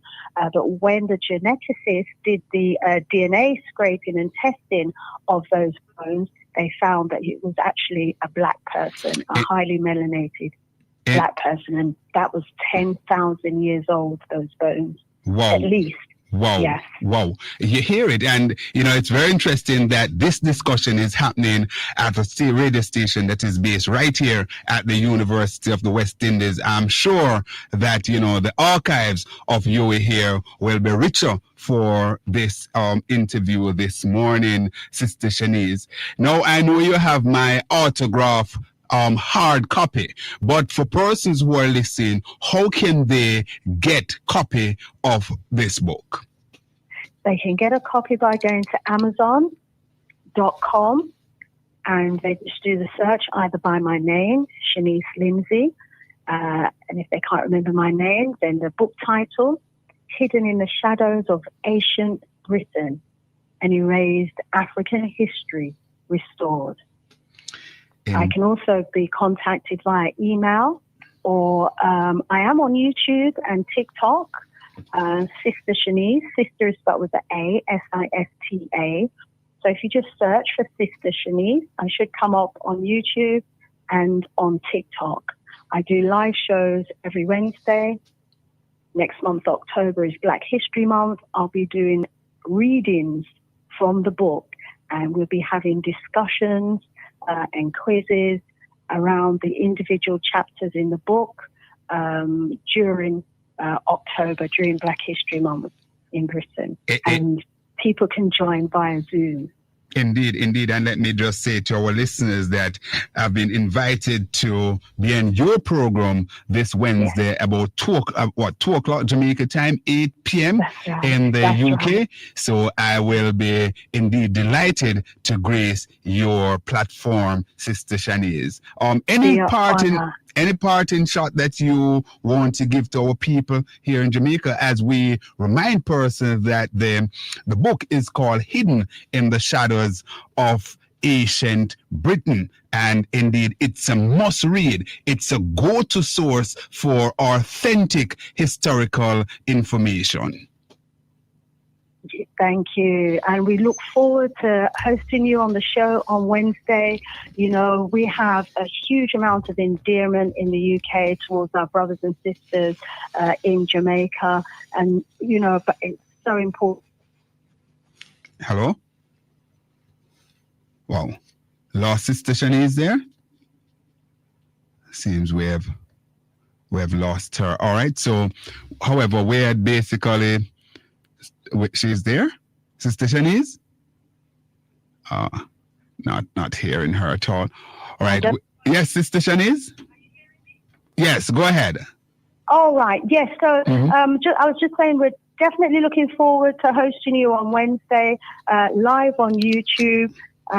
We value the relationship and maintaining the relationship between the second and third generations of Jamaicans in the UK and our brothers and sisters here in Jamaica. And in parting, I'd like everyone to look up an article in the British Guardian newspaper that's entitled Britain's Industrial Revolution. It actually confirms that it was the Jamaican smelt iron system and the creativity of that ingenuity that led to the British Industrial Revolution. Indeed. I'm going to just ask as we speak, so we can do it almost simultaneously by just sharing that with me. Just send it to me as soon as you hang up. You just send it to me via WhatsApp. I will just remind me. All right. So thanks again, and look forward to speaking with you this Wednesday afternoon at 2 Jamaican time, 8 in the UK. We look forward to it. Thank you so much, and look forward to maintaining this relationship with you. And more love, more strength to all of the listeners. Absolutely, and hail up Ross O'Shane for me. All right. I will do. Good. I will do. Good. All right. So thank you so much. You're most welcome. Love. That's our sister there. Of course, she is a Jamaican. You know, well, she's a British citizen of Jamaican parentage. Her parents would have basically gone there in the Windrush era, and certainly one who had been educated at various levels there, college, high school, universities, etc. And certainly this book is a big one. It's one that I would urge all our people to get a copy of it so that you can be enlightened. And once again, the name of the book is Hidden in the Shadows of Ancient Britain, and it explains the history of, you know, our people who are here on the rock called Jamaica, you know, from whence we came. And of course, Sister Shanice talk about her own name, you know, the Lindsay, and certainly when she also mentioned about the research that would have showed that even some persons who we said that we got the name because our foreparents, our people got those from their slave masters and who were owners of those properties. She is saying that the research have basically debunked some of that. So we look forward to continue the discussion with Sister Shanice. Let me open the phone lines. The phone lines are 876-212-9824, 876-462-01. I'm sorry, 876-462-0919. Those are the numbers to participate on the program. This is where it's a melting pot here. We discuss everything that is certainly beneficial to our people, you know, from our historical poise to where we are now. We look at politics in a deep way. We look at religion. We also look at, you know, the various situation as it relates to our people suffering from mental illness and all sorts of things. This is the place to be. Your mid-morning number one fix right here and News Talk 93 FM. With yours truly, Conrad OBrian, the fireman. Let's go to the phone line. Hello, welcome caller. Morning, Mr. OBrian. Hi, how are you doing, Portmore? Mm-hmm. Very interesting interview. I would say so myself, you know, quite a bit of revelation there. Yeah, but unfortunately, I would look at our history in Jamaica, and every time I remember what Marcus Garvey stood for, and look at where we are now, and see what achievement Marcus Garvey managed over 100 years ago. No other black man, not even President Obama, has achieved that level of unity among black people are actually showing black people their true worth. Mm-hmm. He went to America when black people used to walk and look down. When they talk to white people, they look at them and look on them because they couldn't look them in them eyes. And he taught them how to dress properly, how to carry themselves in a militant way and upright. And literally start a movement in America among black people. And his organization was right around the world. He managed at the time to say black people should have their own shipping line. And we know what happened after that. Their level of sabotage. And I fast forward to today Jamaica and say, when you look at what is happening in Jamaica today, our people are so lost that it is a shame to see the level of what Jamaican, how we have become. This country produced some of the greatest people. But Portmore,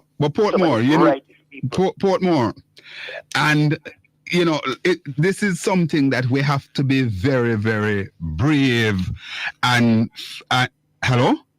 Yeah, I'm here. We have to be brave about this, and we should not be seeing it from a partisan lens, but we should be seeing it as a people, because certainly a number of persons who are quote unquote at the bottom of the pyramid, if we don't understand these things and correct it, then we are going down a slippery slope.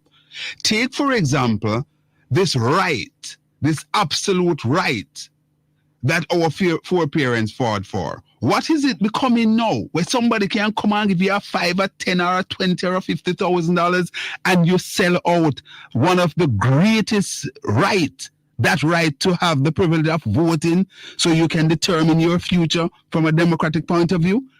And I am not picking the sides as to who buy this and who buy that. I am looking at it in a holistic way. It is something that has to be nipped in the bud. And my people, listen to me. It is embarrassing. It is disgraceful. It is demeaning to the core. And guess what? When I can overlook an ignorant and undereducated and just a unlearned person, I cannot overlook those privileged among us who are attending tertiary institutions across this country. When you look at the amount of universities that we have in Jamaica now, and you wonder who are now. So many of our young people are attending university. Or it's a tertiary institution generally. What are they learning? Because if you are not learning to be patriotic, especially if you don't even want to say, but to yourself as a people, because the 97% of us out here are African, are defending that. What then hurt are you defending? Just yesterday, what happened in Kathmandu? The student protests because of what those in the privilege, how well they are living, them and them children. The same thing happening in Sri Lanka. It's happening in the next one there. These are the things happen. The student who see the wrong and decide, no, this is not right. What we seem to be producing out there for students now, our students who are going to university, it's like all of them want to become rich and to do scamming. We are not teaching them any morals. They lack morality. But listen, Portmore. Let's even stay with the place that is probably even closer to us that some of our people travel to. Let's stay with even the United States. Remember the Me Too movement and all of those movement that there's young people and people who went out there. The Floyd, what's his name? Floyd, the gentleman that the police basically stood at on his neck and so on. Those words, and the people of Jamaica, we hear it and we say, yes, This is it. But here we are, right here in Jamaica, willing to take all sorts of things that is meted out to us. You know, it is indeed a darn shame. When you talk about things like even corruption these days, Portmore, it seems as if you're out there as an outlier, a sore thumb, because you're not supposed to talk about corruption. But look here. My God. I am looking at our athletes, and we are praising our athletes, right? Mm-hmm. And they're running them life out. Some will get injured, right? But they are utilizing their strength and their energy, everything out there to achieve and to make this country proud. And I will never stop talking about what they did to Usain Bolt, because Usain Bolt is one of the greatest sprinters of all time that ever lived. I mean, that ever exists. And that man come from Jamaica, and he must help himself to Portmore. We expect that he should be talking out more. What happened to him should never have happened, right? Whether him want to link up with the wrong set of people or not. What they did to him is a total disgrace and disrespect for not just him, but for all other humble Jamaican who might want to achieve. All right, Portmore, I have to leave you there. I'm taking one more before I go to the break. All right? So we'll talk. All right? You can call us back if anything, but I have to take one more before I go to the break. Hello, caller? Morning, sir. Hi, morning, Mr. Lewis. Yeah.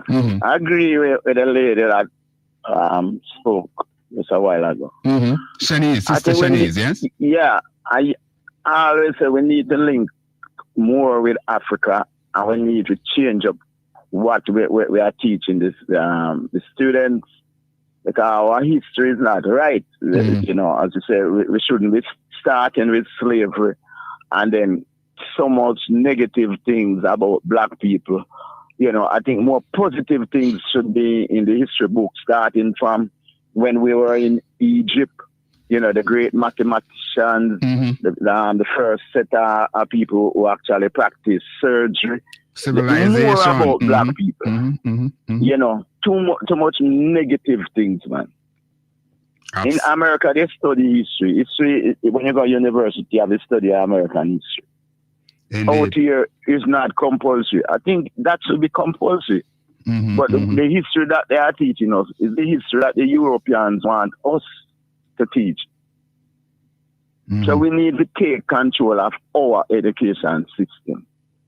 And even though the white, let me just use white, the white race, they're still having us under slavery, you know.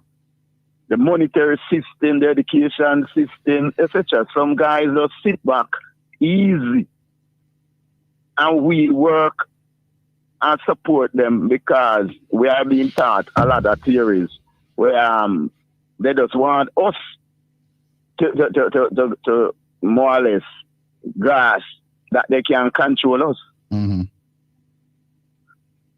So, as we say, a lot of young people now, in terms of identity, they have lost that sense of identity. Who are we? You know? Because even with the picture with Jesus, that in this white Jesus. But Mr. Lewis, we acknowledge all of those things, and you're absolutely spot on. But how do we basically bring back our youngsters, you know, our people back to that center of gravity, so to speak? I share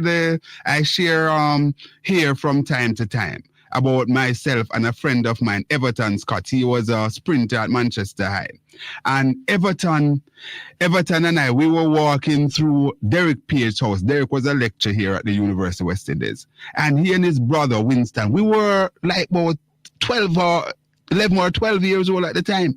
And they were there peeping through their windows in our community called Confidence Avenue, Greenvale, saying is which two intelligent men were walking through the yard. The level of discussion that we were having at 11, 12 years old, conscious about what was happening around us. So how do we pull back our young people at university, high school, or to the center of gravity? If you should study, if you should study like the philosophy of Marcus Garvey, yes, I think that would be a good start. Not only Garvey, you have people like Martin Luther King, what he was fighting for. You have Booker T, Washington. You have a lot of... Yeah, man, I know the material are there. I'm saying, how do we get them to be interested in these things? Because what is happening is a lack of interest, even in the political process.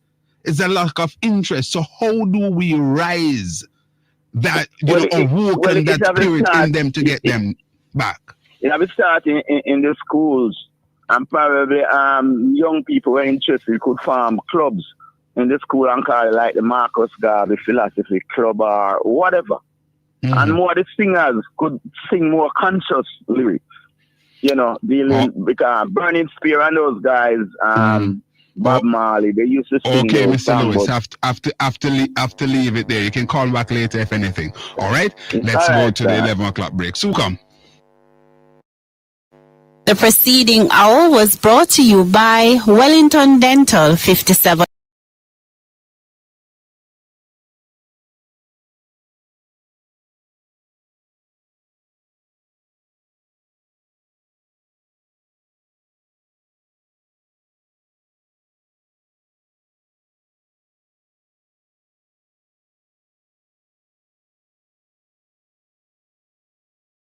The Andrew Holness-led administration have failed our children, they have failed our people, they have failed our country, they have failed to give young people the opportunities, they have neglected our healthcare system, leaving our people suffering and desperate. Comrades, this JLP administration promise prosperity, but what they give is pain. They promise security, but what they have delivered is fear. They promise jobs, but what they have delivered is hopelessness.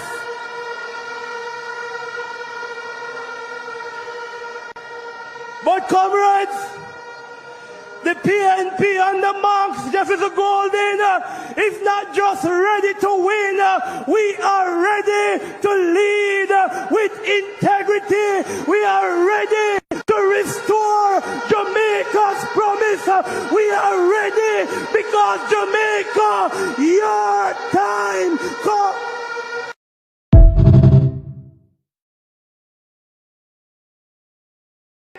The Andrew Holness-led administration have failed our children, they have failed our people, they have failed our country, they have failed to give young people the opportunities, they have neglected our healthcare system, leaving our people suffering and desperate. Comrades, this JLP administration promise prosperity, but what they give is pain. They promise security, but what they have delivered is fear. They promise jobs, but what they have delivered is hopelessness.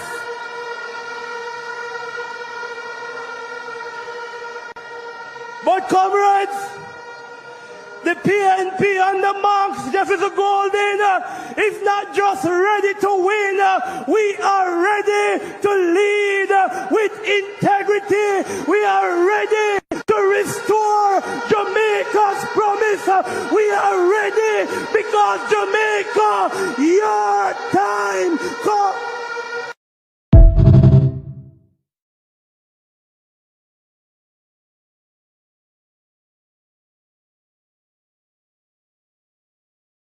Eternal and sovereign God, we come before you today. Eternal and sovereign God, we come before you today. The God of righteousness, the God of justice, the God of peace. We come today, oh God, in no other name but the name of Jesus Christ. We come, Lord, putting our Jamaica land we love in your hands. Almighty God, it is your word that says, if my people who are called by my name will humble themselves and pray and seek my face and turn from their wicked ways, then and only then you will hear from heaven and heal our land. And Almighty God, without a vision, the people perish. And so today, Lord, we come because Jamaica is weighed down under the weight of corruption. We're polluted, oh God, by cronyism and nepotism. But today, Lord, we come in your name and we say, Lord, rise up leaders like Moses who led the people out of bondage. Rise up leaders like Nehemiah who had a clean hands and clean heart. We pray, God, that you will rescue Jamaica and sound the trumpet in Zion. Sound the alarm, oh God, that Jamaica will understand that you, oh God, cares for the people of this country. And so, Lord, we come against every badmanism. We come against every plans of the enemy.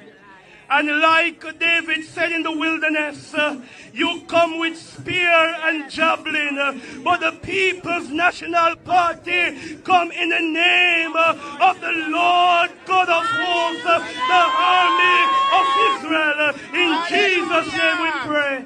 Amen. Hallelujah. Hallelujah.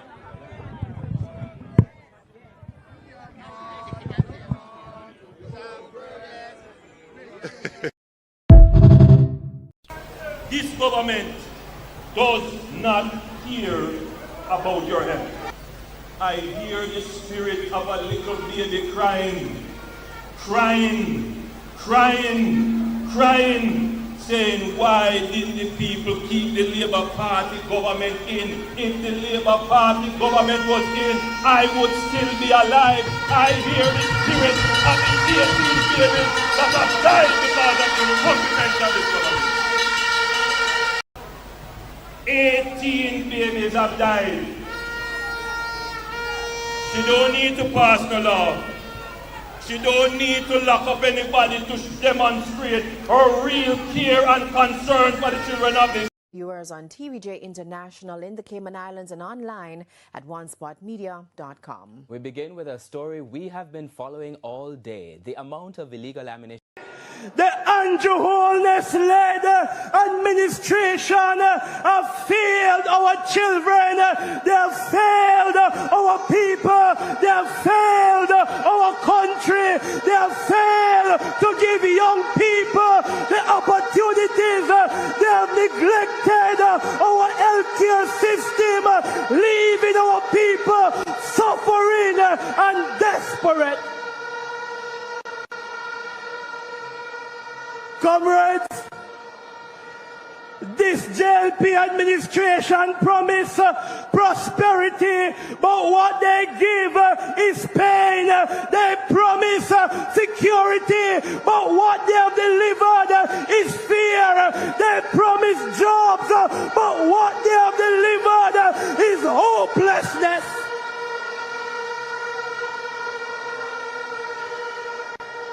But comrades, the PNP and the monks, just as a golden, is not just ready to win.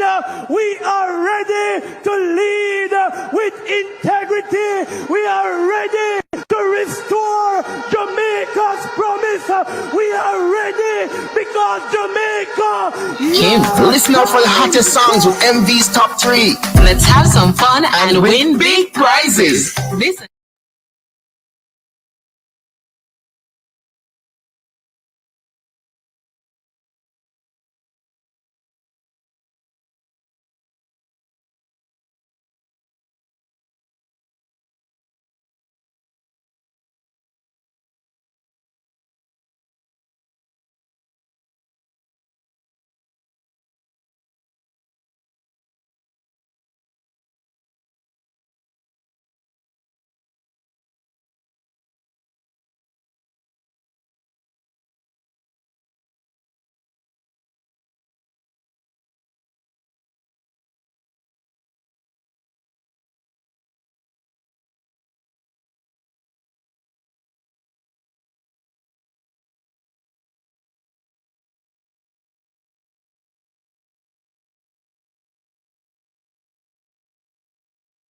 Hour is brought to you by Kenmore Manufacturing Company Limited, Greendale, Spanish Town, manufacturing industrial and corporate uniform and shoes.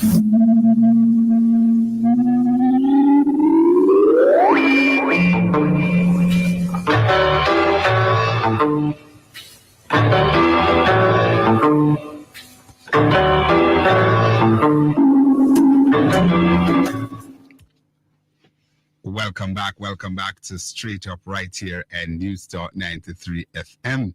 My goodness gracious me. Stupidity knows no boundary. Understanding that persons are protesting against Nikisha Burchell or so about roads, and she's not even sworn in yet. I mean, or is it Mr. Davis that they're protesting? Because that could not be so. It must be hearing wrong. All right, but we continue to watch these things. Sometimes you wonder what's going on. All right, so welcome back to Straight Up right here and News Talk 93 FM. My name is Conrad OBrian. Indeed, they call me the fireman, and we go up until 12 midday. It's a Monday, the 15th day of September 2025, as we say hi to the folks there at the National Solid Waste Management Authority, Mr. Gordon and his team there. Lots of work to be done. I was told by someone, Mr. Gordon, that for about 4 weeks now, they have not received, their garbage have not been collected. So maybe you need to get on top of that one. Person, please send me where exactly you are with that issue there. We're coming to you from the studios here at News Talk 93 FM. We're also simulcasting with Fit FM, Caribbean Vibe Radio, the Wayne All Network, the Jeffrey Tavares Make We Talk YouTube channel, and indeed we're up on the Conrad OB TikTok page. So give us a call and share with us. Hello, caller. Yes, sir. Good morning. Hi. Yes, sir. First thing first, we're central think tank. So what's the position on that now, sir? All right. I spoke to the candidate, Mr. Buchanan, I think it was Saturday, and he told me that's all system goes. However, he said that they wanted to ensure that they collate all the information because it's not a hit and miss situation. They want to be absolutely clear about what is happening. Again, that the team of lawyers are there, and we should hear something by way of filing maybe between today and tomorrow. So we keep our powder dry and await what will come out by close of play this evening or certainly by tomorrow. Yeah, maybe say me understand, you know. So what, it's not going to a magisterial recount? Sir, I don't know. I'm saying to you that whatever action that they're taking, they're definitely taking action, and you will hear from them between now and tomorrow, sir. Okay, sir. All right. Now go to Central Manchester now. Mm-hmm. Yeah, I got to understand that Mr. Donovan Mitchell lost also his division. He never got any big support from his division in the general election. That's my information, sir. I have not seen the absolute number, but I understand that the Royal Flat Division, when you break it out, he did not carry his division there. Mm-hmm. That doesn't say much in the positive of Mr. Mitchell, sir. Well, something had gone awry because he won it big in February of last year in the local government election, which matters to him at the time because that's why he is the mayor of Monday. But certainly it's a concern, not being able to carry your own division in the parliamentary election. But that is the most talk about him constituency in Jamaica really the last 2 weeks, the election near 2 weeks ago, that's one, the Central Manchester. based on the result from the local government election. Certainly, there's a big talk there on that, and also Northern Trelawney. You know, those are two seats that the PNP really expect to ramp home with, you know, and because one would also remember that Fabo, he won a division down there in South Trelawney that the PNP have not had for such a long time. Julia, you can remind me the name of that division that Fabo is now the councillor for, and that the PNP took in the local government election. So those two seats, and certainly Central Kingston, you know, I think they rank in those order. People were expecting those. Yeah, Alexander Trelawney seat. The best person for that seat would have been Mr. Meadows. Yes, there's a consensus there. I know.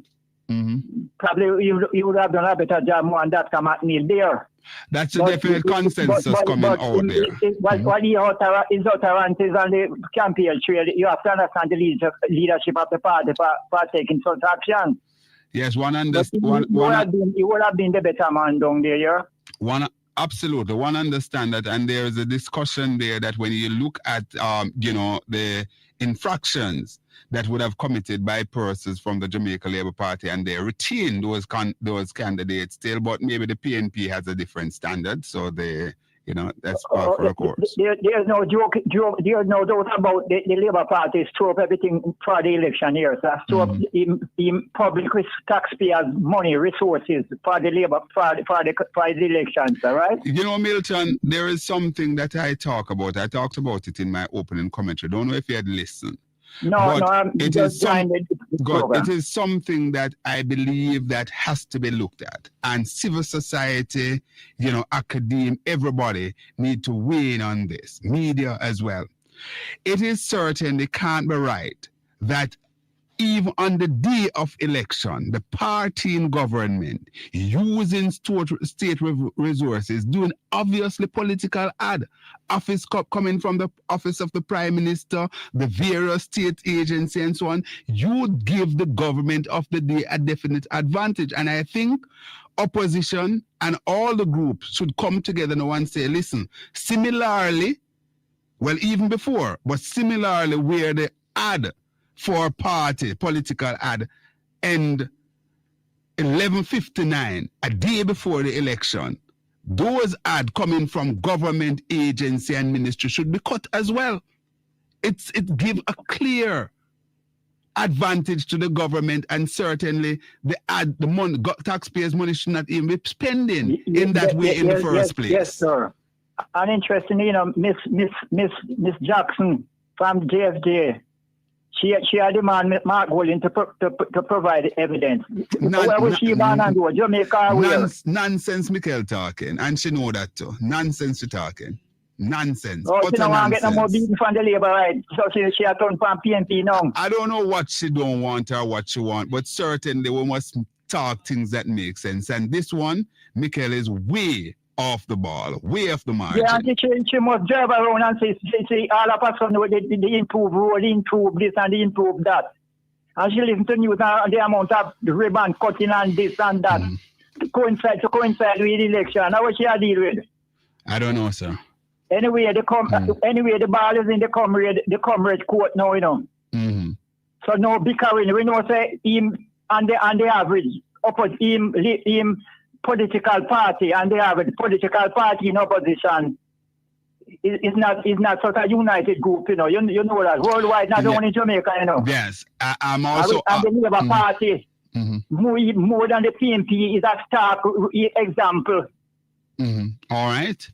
Thanks. So the ball is in the Labour, the PNP court. And when we mean the PNP, we mean all the foot soldiers, you know, and people of like mind.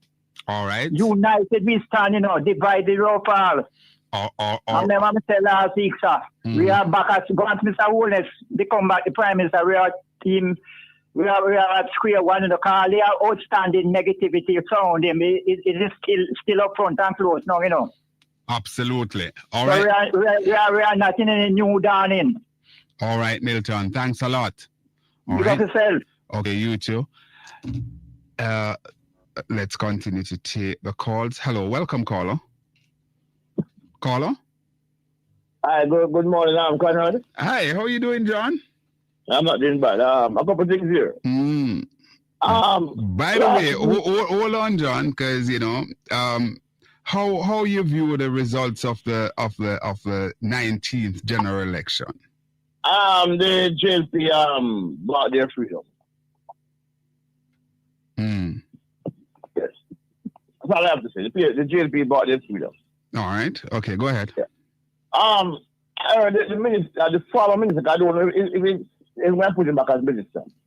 I've worked saying last week that there are reports of people harassing the Chinese, of people like extortion and things like that, and they led from Central to Portland. But the question I would love to ask the minister, and the minister need to come and tell the public, when did he hear of those allegations? When did he hear it? Because you can't tell me before the election, I never mention it, and you just hear it. So we have to know when you hear it. Because I remember a former minister of works said last year that his government, that the councillor wasn't duly elected.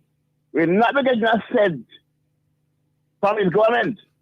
Yeah, that was Dr. Wall down there in the old West I Division. know of political victimization. And because the two MP from the side, former MP them have lost their speech, I am wondering. I don't want to talk about wonder by the radio, but the minister come and sometimes I can't really understand these people who call themselves journalists, The minister look at statement like that. I don't ask the minister when they hear. Well, but those are serious allegations.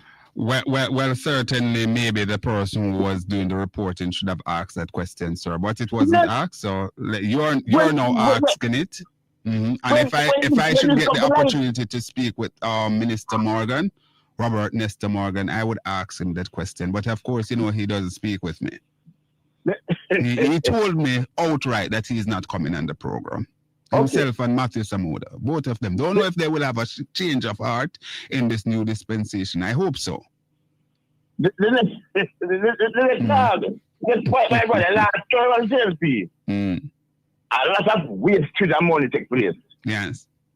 The Prime Minister named 2 new ministries.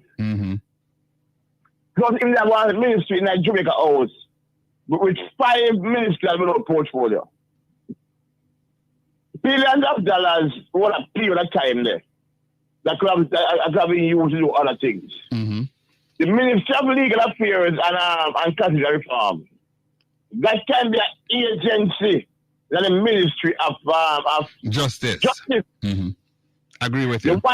The one that come from the Arjun Marks, Ministry of Digital Transformation and something like that. Make no sense. That can go in the Ministry of Industry and Commerce. You don't need these standalone ministries. But these are 2 ladies that you will have to find ministerial work on. Well, but put them on to a minister like somewhere. But cannot be because I'm in the still. Well, frankly speaking, I don't expect Arbin to maintain a ministerial position. If you notice, he wasn't even on the campaign trail. So you can get Arjun in ministry. All right. This ministry now, the Ministry of Economical Growth and Job Creation and all something.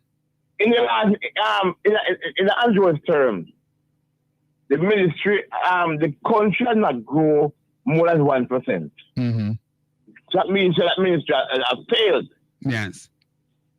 I would say the job creation, we don't say job create more some people, some jobs ready already, recycle, and people want to go to them. Because minimum wage job have been created. I look at it about minimum wage. I let them create a new job.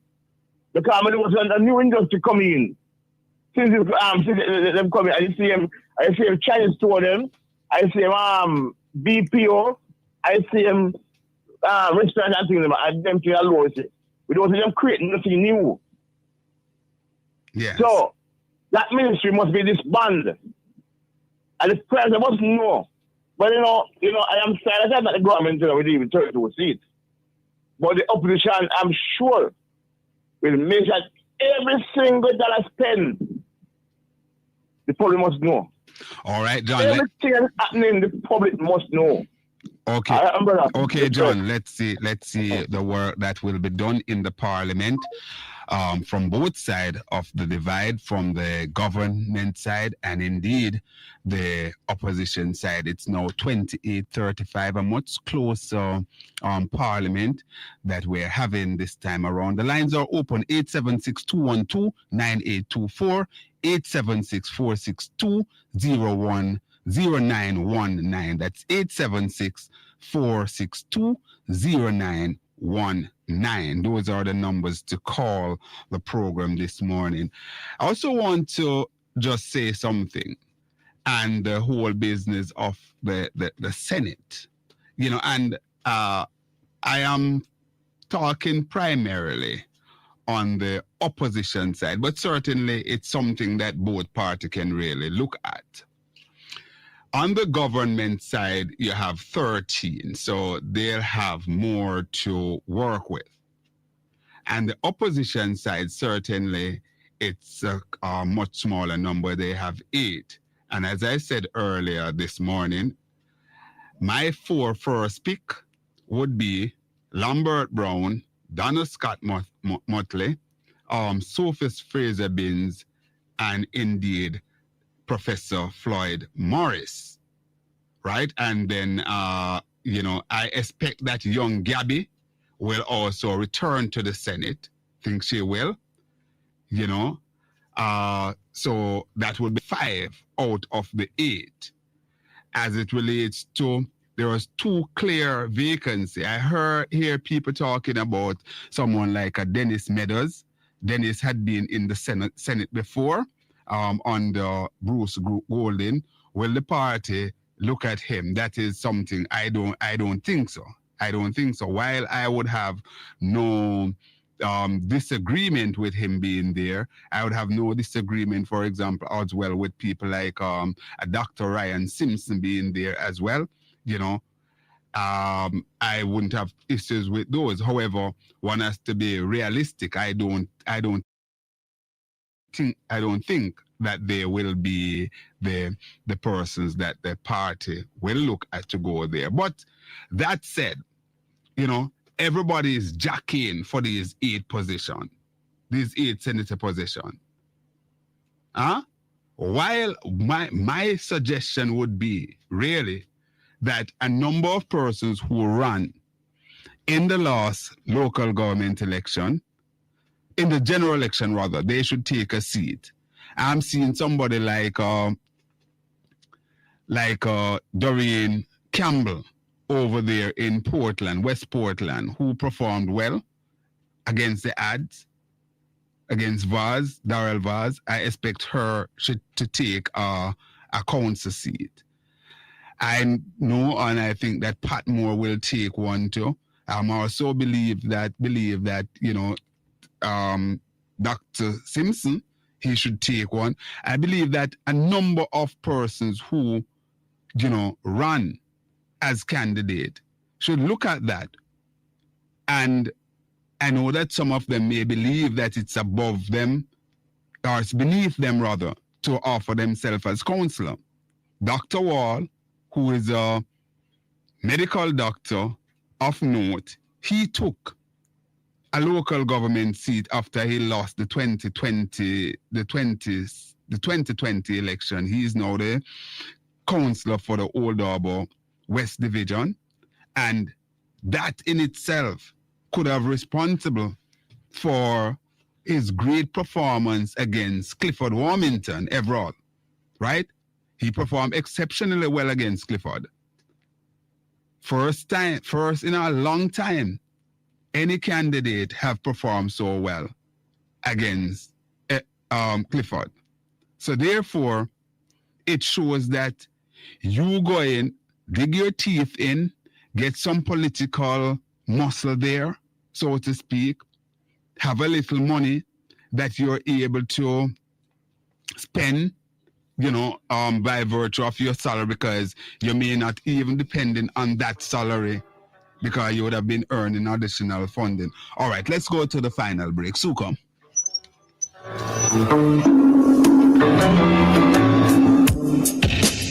News Talk 93 FM. Heard everywhere. Contact News Talk 93 FM today via phone at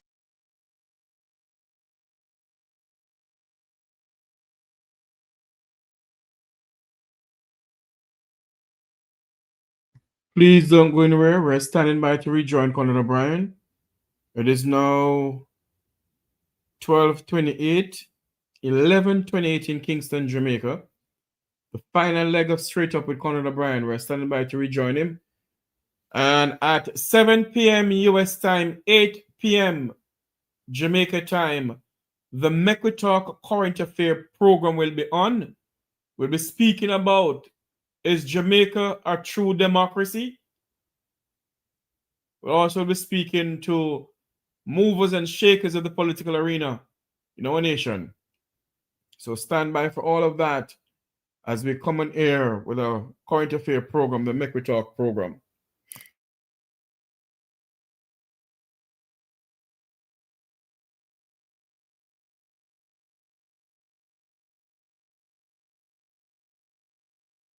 Stop corruption. This is a message to the Prime Minister. With great power comes great responsibility. Do remember that you are an employee of the Jamaican people. You are not a don or a god over the people. You must practice power with. I know that you run a demagogue, but the Jamaican people are aware of their constitutional rights. The Charter of Fundamental Rights, Section 13, subsection 3, speaks about the right to peaceful protest. And when the Jamaican people wants to protest, you use fear among the people.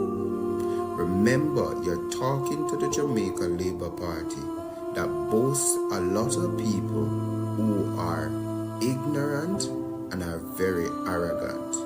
It's not my word, it's their behavior.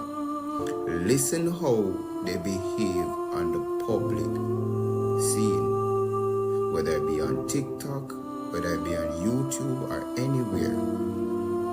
I'm not going to call any name, but that same musician turned political commentator with a lot of lies and with a lot of misinterpretation. He is out here telling people about their mother. So he is a representative of you and a representation of the Jamaica Labour Party. When you come out and you make such careless statements and careless utterances, this is clear inside of violence. And as a well-thinking, responsible leader, you should have known better. Or maybe you're not all which I just spoke about. But Jamaican people, look out for what is going on in your country, and you must hold our officials accountable. What the People's National Party is going out there and demonstrating, it is something that impacts all Jamaicans. Dennis Chum is a friend of yours.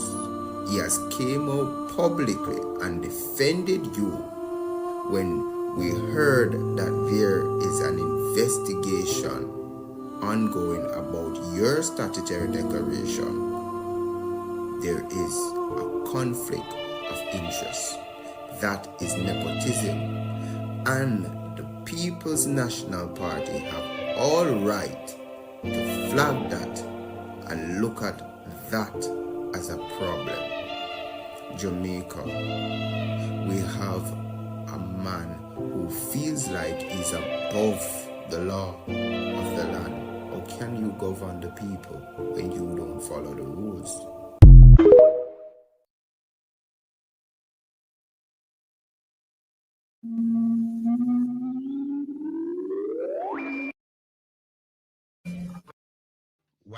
Welcome back to Straight Up right here and News Talk 93 FM. We're in the final half an hour of the program. We're going to take your calls quick and fast. Let's go straight to the phone line. Hello, welcome caller.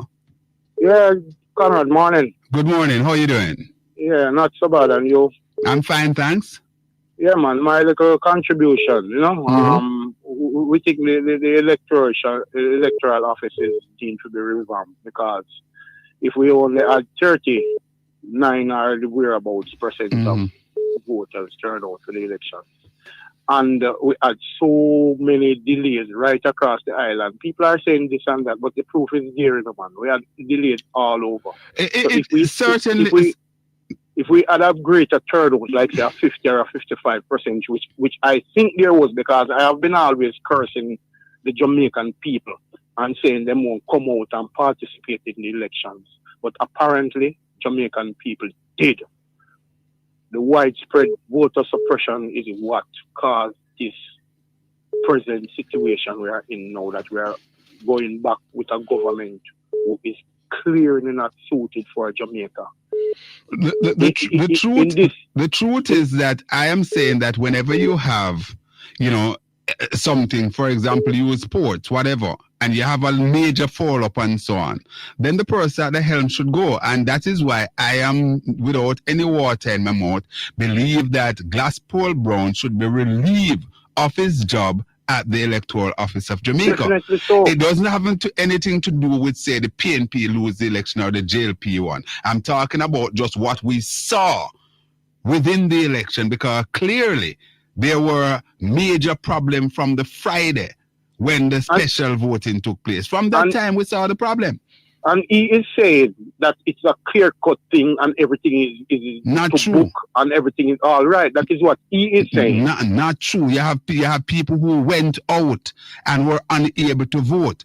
I talk here that I have a friend whose sister, he may ensure that he got her registered, enumerated. He checked the list. She was on it on the site. And when they went to the polling station, her name could not be found on the voters list. All those things happen. So we don't know where we're at now, because are we going to continue like this, that when we have a next election, these same tactics will be employed and Jamaica will be stagnated where it is concerned in our democracy? Right? So I am just saying, if the PMP now is a stronger opposition, they are going to have to fine-tune this electoral business of the country, because we can't go forward with this. That's whoever wants to be government without the people choosing them is eventually government. Yes, and we look forward, sir. We hear that, we should be getting some information out of the PNP as to what they will finally be doing as it relates to the seat where the Prime Minister is, West Central St. Andrew. We await that we should be getting some information out on that between this evening, sometime today and tomorrow. Thanks a lot, caller. I want to take forward for that. Good. I want to take a few more. All the best. Good, Thank you, Jeff. You're welcome. Good. All right. Yeah, man. Cool. All right. So the lines are open. Hello. Welcome, caller. Yeah, good morning, Conrad. Hi, morning. Good morning, sir. How are you doing? I am not bad at all, There is something that weighs heavily on my mind, and I have to talk about it. When it comes to decency in this society, it is very lacking. And so I just want to put it out there to people that we can't have a healthy society unless we have decency. The reason why I am saying this is because I realize how people take side with their politics. Even if one side is right, they said, okay, they are wrong. And they try to put down the other. And by so doing, they're putting down the whole society. Sorry. So I just want to call on people, just have some decency. Because, we want to grow as a healthy society. And if we don't have decency, then we can't grow as a healthy society.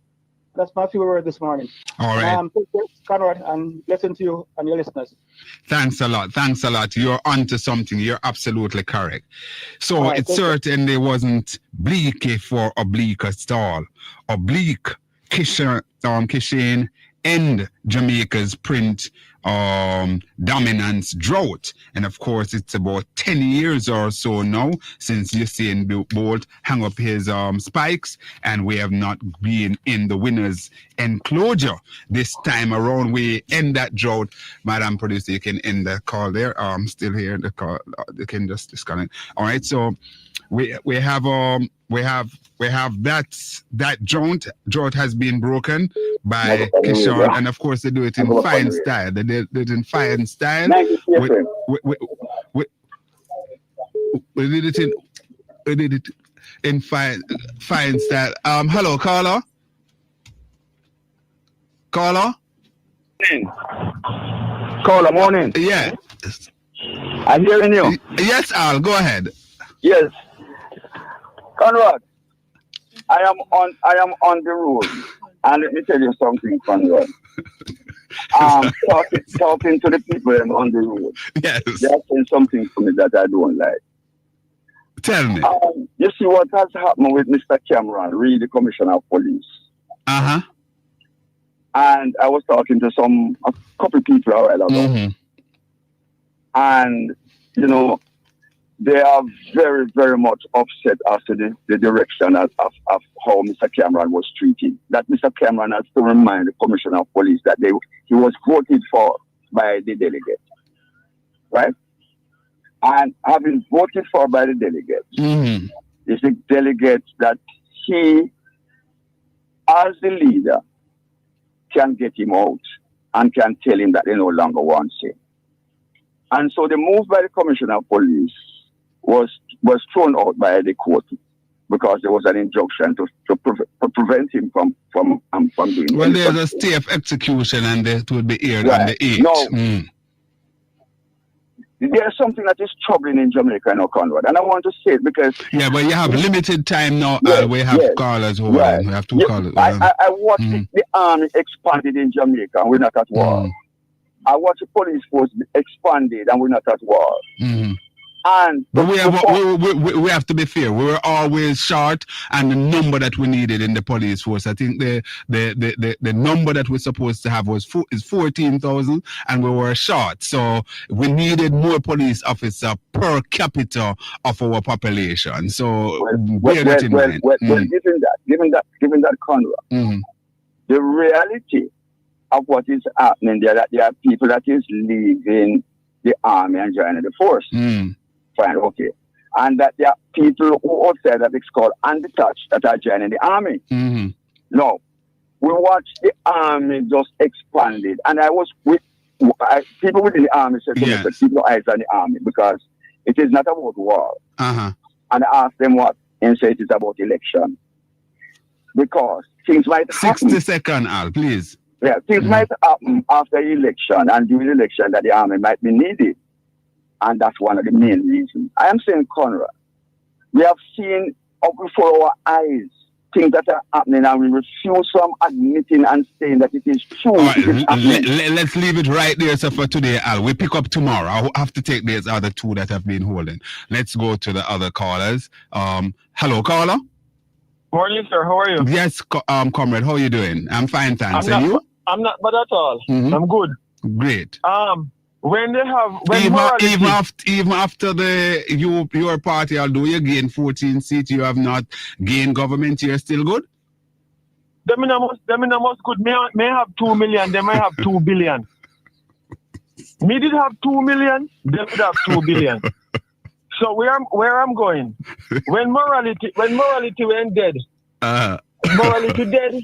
I'm buried down a Westmoreland, down a Central Westmoreland. Yes. Babsy Grange, go down there and read the eulogy, a morality funeral service. And Daryl Vaz, I went one of the Paul Bearer and the G2K people. Yes. I am Paul Bearer. Yes. And morality dead and buried. Yes. And after morality dead and buried, we must hear down a Central Westmoreland. Babsy now gone dig up the grave. She don't know say we charge her. Well, Babsy, you don't know say we charge her if we got dig up morality grave, Mrs.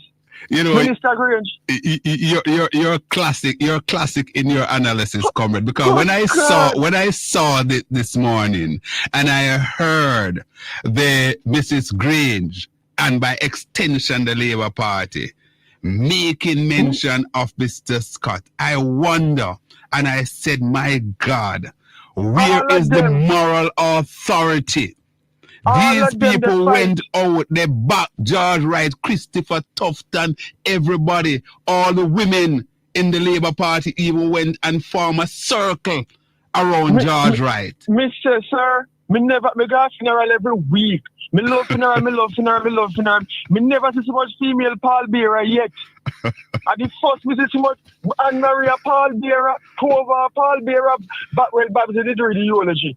And the list, all of them like the Senate, all Mrs. Janet Smith a pallbearer. Oh God, and Babs can read the grave. Commissioner have to do something about it. That is one. Two. Two. That's why I want to paint people, you know. To make monkey face for some people. Because right now, Miss Grange, a monkey face may make off of you. And you can't make all common like I'm Miss Grange. I make monkey face off of you. You can't dig up morality grave, man. They will get charged. Mm-hmm. When I get to understand, me don't drive go and see if we can't see the bus from the road to take a picture. I get to understand that when I Daryl whole bus, whole school bus, all yellow bus, broke down out of metro station out of Borg. So me go and drive, go there in time, me don't go take a picture. Also, get to understand that about 8 of the new buses, the new JUTC buses are the so-called new buses that we got earlier this year. I must say 9 of them broke down there. I get call from some schools this morning that there were none for Anchovy and Cambridge, and you none mean for the Wakefield. new old school bus? Not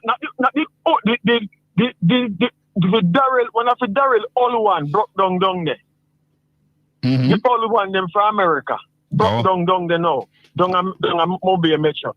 And I gather that the new JUTC ones, the new old JUTC ones that they renovate and sent to man to go and told us that they were new. I must see 9 of them broke down there. And I just got a call that there was none this month to carry the school pick them from Anchovy and Cambridge and none on the Wakefield route as we speak. So I don't know if Mr. Vaz can buy some more whole one from America. We won't have a problem, you know. Because you know, say if we talk about it, no cause it's a bad mind. And bad mind is live and well now. $1.4 billion still in vogue, comrade. We need answers, and that was we continue. But I want to say this to you quickly before you run left me, comrade. You know, sometimes persons said if you stayed with your in your mother's womb for one more day, you would have become a prophet. I sat behind this microphone here and I said, immediately after the general election, should the JLP win, the toll charges for that leg of the highway from Clarendon going to Williamsfield, we're going to be asked to start paying the toll immediately because it was a holiday for the election. The Observer is reporting this morning, toll charges coming next month for Williamsfield Highway, says NROCC. All right? Carlo? Yes. You hear what I said? You never have seen your mother womb. Because everybody, he went for free for 3 months and then they go to about a year because he never done because original ship. Just like how they style with the road at Mount Pelliot, they got the road for lay pipe. So they now give people the water before election, and the road now is not a road, it's a riverbed, and we black it this morning. And we go and black it again and again and again and again and again and again and again. Have a good day, sir. All right, thanks a lot. Okay, good. So we are seeing here documents. Oh, we have caller. Hello, caller. Welcome, caller. Caller. Morning, how are you? I am fine, thank you. And you? Good morning, how are you? I am very well, thank you. How are you? Welcome to the program. Could you turn off, stop listening to the thing in the background, please? How are you? I am fine, sir. And could you please stop? I'm good so far. Morning. Hello? Good morning, Conrad OBrian. How you doing, my brother? Yeah, man, I'm fine, thank you. But I'm saying stop listening to the sound in the background and speak. Go ahead. Yes, I turned down the Uh-huh. Remember now you're on the radio. Go ahead, caller. Go ahead, caller. I turned on the TV. This morning I said to myself, say, I'm going to ask Conrad OBrian a question.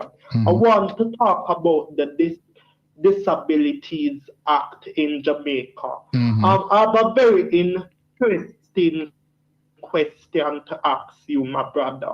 Why they always discriminate against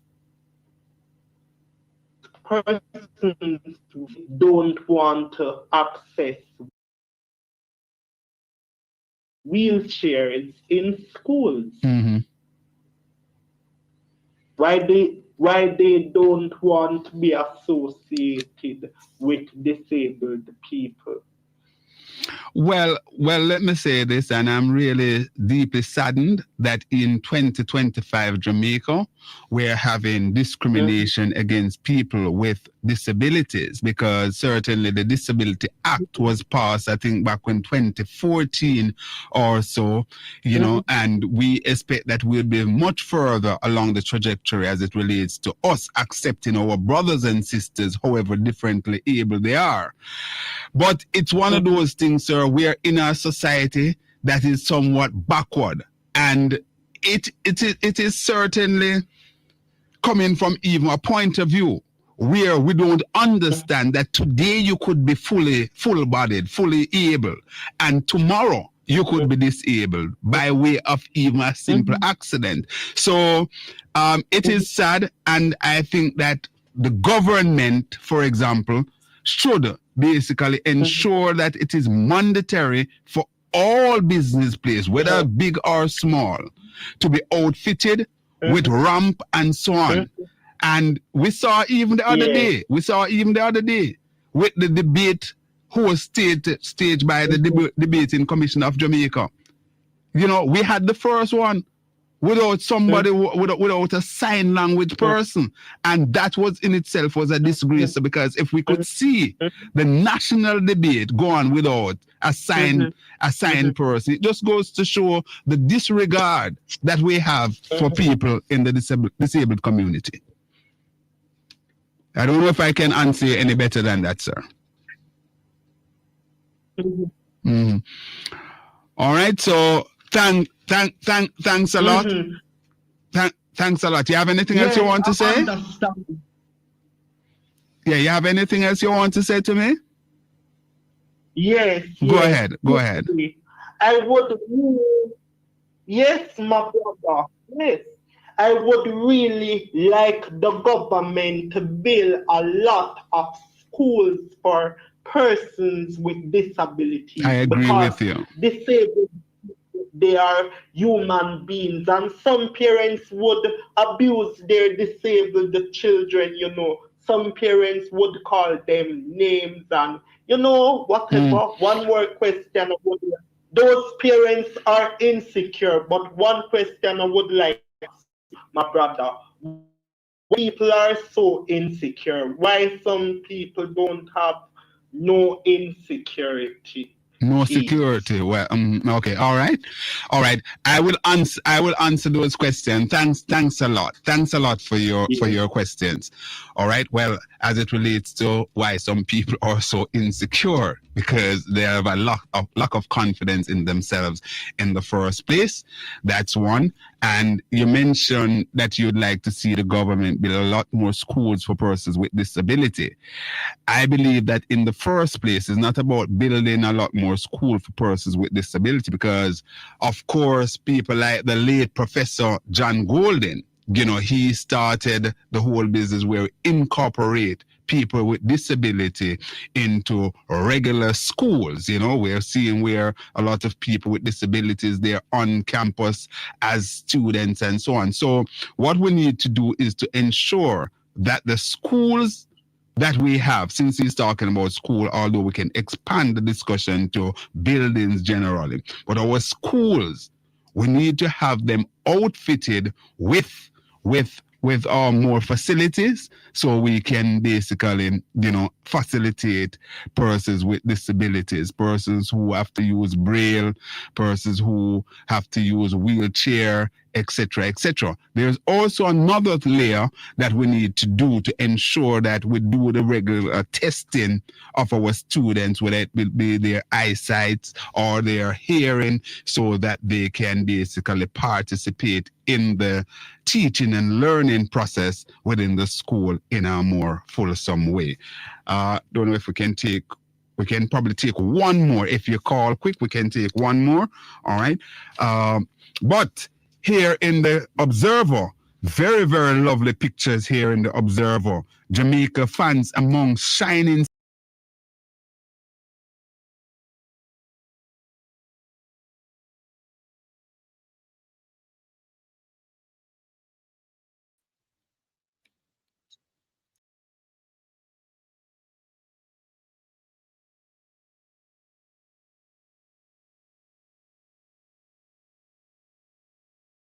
celebrating and shouting for their son Oblique, who basically performed so well. So last year August, Nescasa St. Thomas, from which Oblique Civil hails, prayed that he would win gold at the Paris Olympic, and so we are seeing him delivering this here. So at the World Game. So the people there are really rooting for him, and we hope you continue to send the prayers up, not just for Oblique, but all our athletes who are representing us so well overseas. And we're seeing here a picture of Erwin Clare, document student, health history, says Clare is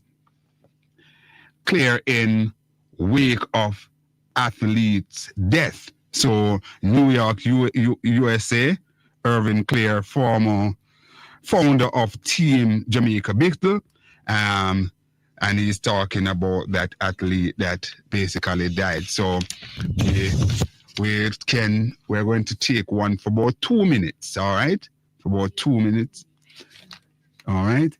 U.S. Jamaicans can St. Mary jostle for attention. Hello, caller? Welcome. Conrad OBrian. I'm here. How are you doing, Salah? Well, I'm there. I'm hard. You can't get around now with me there. You know, your radio station can't pick you up. I don't know what's happening, Salah, because I heard you say that, but even as far as in Portmore, because even now, as far as in Portmore and elsewhere, we're being picked up really loud and clear. So I don't know if it's your radio. When me in Patrick City or up on the boulevard or down by the plaza, me pick up. But once you turn at up home. Doing the part, I get you. All right, I'm sorry about that. You have to utilize the other medium, your phone or the other medium that we use. All right, well, I'm sorry about that. Hopefully soon and very soon we'll have that rectified. We want to talk about the election, quick. Hello? Yes, man. Go ahead. Yeah, man. You know, I have a feeling that the PMT start to give up on this election, because they never done enough. Really? No. Mind your Jesus crucify you, man. Listen to me. Down in Manchester, the central Manchester, the PMP should never lose that one. No. I hear Donovan. How come the mayor lose his division? What happened there? I don't know, sir. Something wrong. I remember it was 2016 when Bunting and Danville Walker went up for it. Yes. You have over 20,000 people turn out in that constituency. I agree with you. Salah, I'm going to have to leave you. Please call me tomorrow. I want to continue this discussion. All right? So let me just say thanks to Sister Shanice who joined us as our guest, all our callers, all of you who join us on the various platforms. I want to say thanks. Let me say good morning and good to see my colleague Justin walk in the studio, actor extraordinaire. Hi Justin, how you do? On behalf of my producer Tanya Richards, join us again tomorrow right here, same place, same time. That was Conrad OBrian and News Talk 93 FM. We have something else coming in to us. I want to say good morning to all of those who are just joining us. Good morning. We won't be staying long on the Make We Talk program this morning. We won't be staying long, but we have an item of news that is coming into us that is of importance that we need to make everyone be aware of. Let me go back to this right here. Just a moment here, please. Good morning, wherever you are. This is Make We Talk breaking news.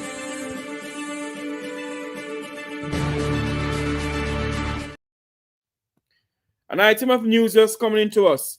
The home of a prominent journalist in Jamaica was raided by law enforcement agency as a part of a massive money laundering investigation, sources have told the Make We Talk News Center.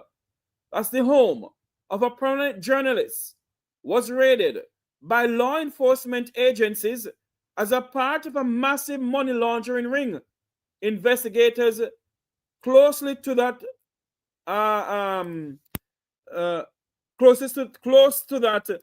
investigation has just revealed to the Make We Talk News Center that the home of a prominent journalist was raided by law enforcement agency as a part of a massive money laundering investigation. Sources has disclosed to the Make We Talk News Center. That's news coming into a news center that the home of a prominent journalist was raided by law enforcement agencies as a part of a massive money laundering investigation. Sources have disclosed to the Make We Talk News Center. So that's what we're having coming into a news center here this morning.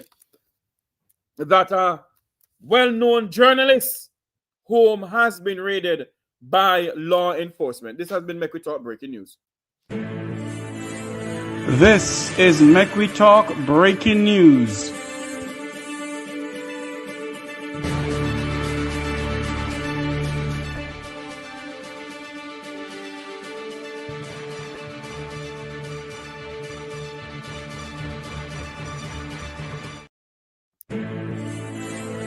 This is Make We Talk breaking news.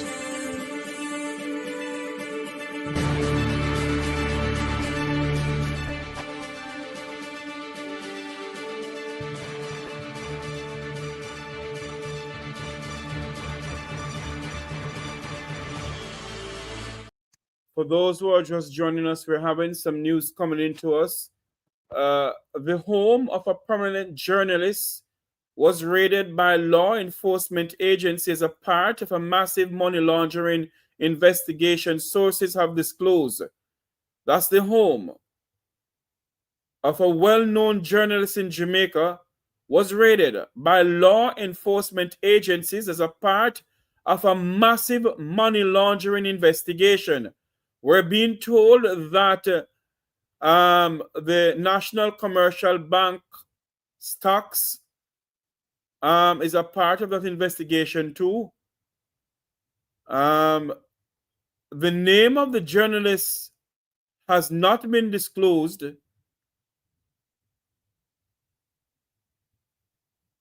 Okay, just because of he has not been charged with any crime. We're being told that the name of the journalist has not been disclosed, and he has not been charged of any crime. So there is a massive investigation going on of a massive money laundering investigation of a well-known journalist in Jamaica. That's the law enforcement has confirmed that there is no, get me involved in this. I don't know who the person is. I do not know who the person is, and I know there's a name branding around that came to me, but I will not be calling the person's name because I cannot confirm if that is the person. So what we're being told as we are on air now, the home of a journalist was raided by law enforcement agencies as a part of a massive money laundering investigation. Sources have disclosed to the Make We Talk News Center. We will not be giving out the name. We will not be giving out the name. I do not want anyone to say that Jeffrey say. Until I can confirm this, we'll not be giving out the name. I want to say thank you all for coming on. Remember to join us this evening at 7 p.m. US time, 8 p.m. Jamaica time for an exciting episode of the Make We Talk Current Affair program. Until you hear my voice again, I'm Jeffrey Tavares saying thank you all very much for continuing to support the Make We Talk YouTube channel. Have a great day, everybody. Thank you all very much. Good evening, everyone. And good afternoon. Thank you all very much. This is Make We Talk Breaking News.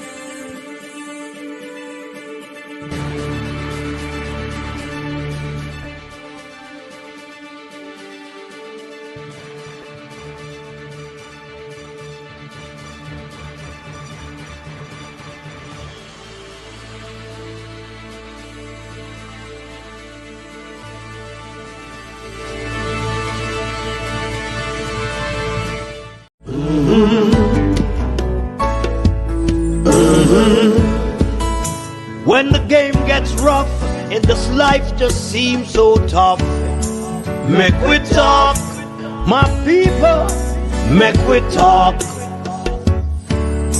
When this town becomes an ugly place, don't let it erase the smile from your face. Make we talk, people, make we talk.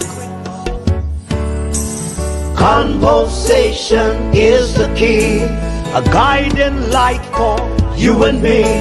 Spark a talk and you will see. Conflict solver A to Z.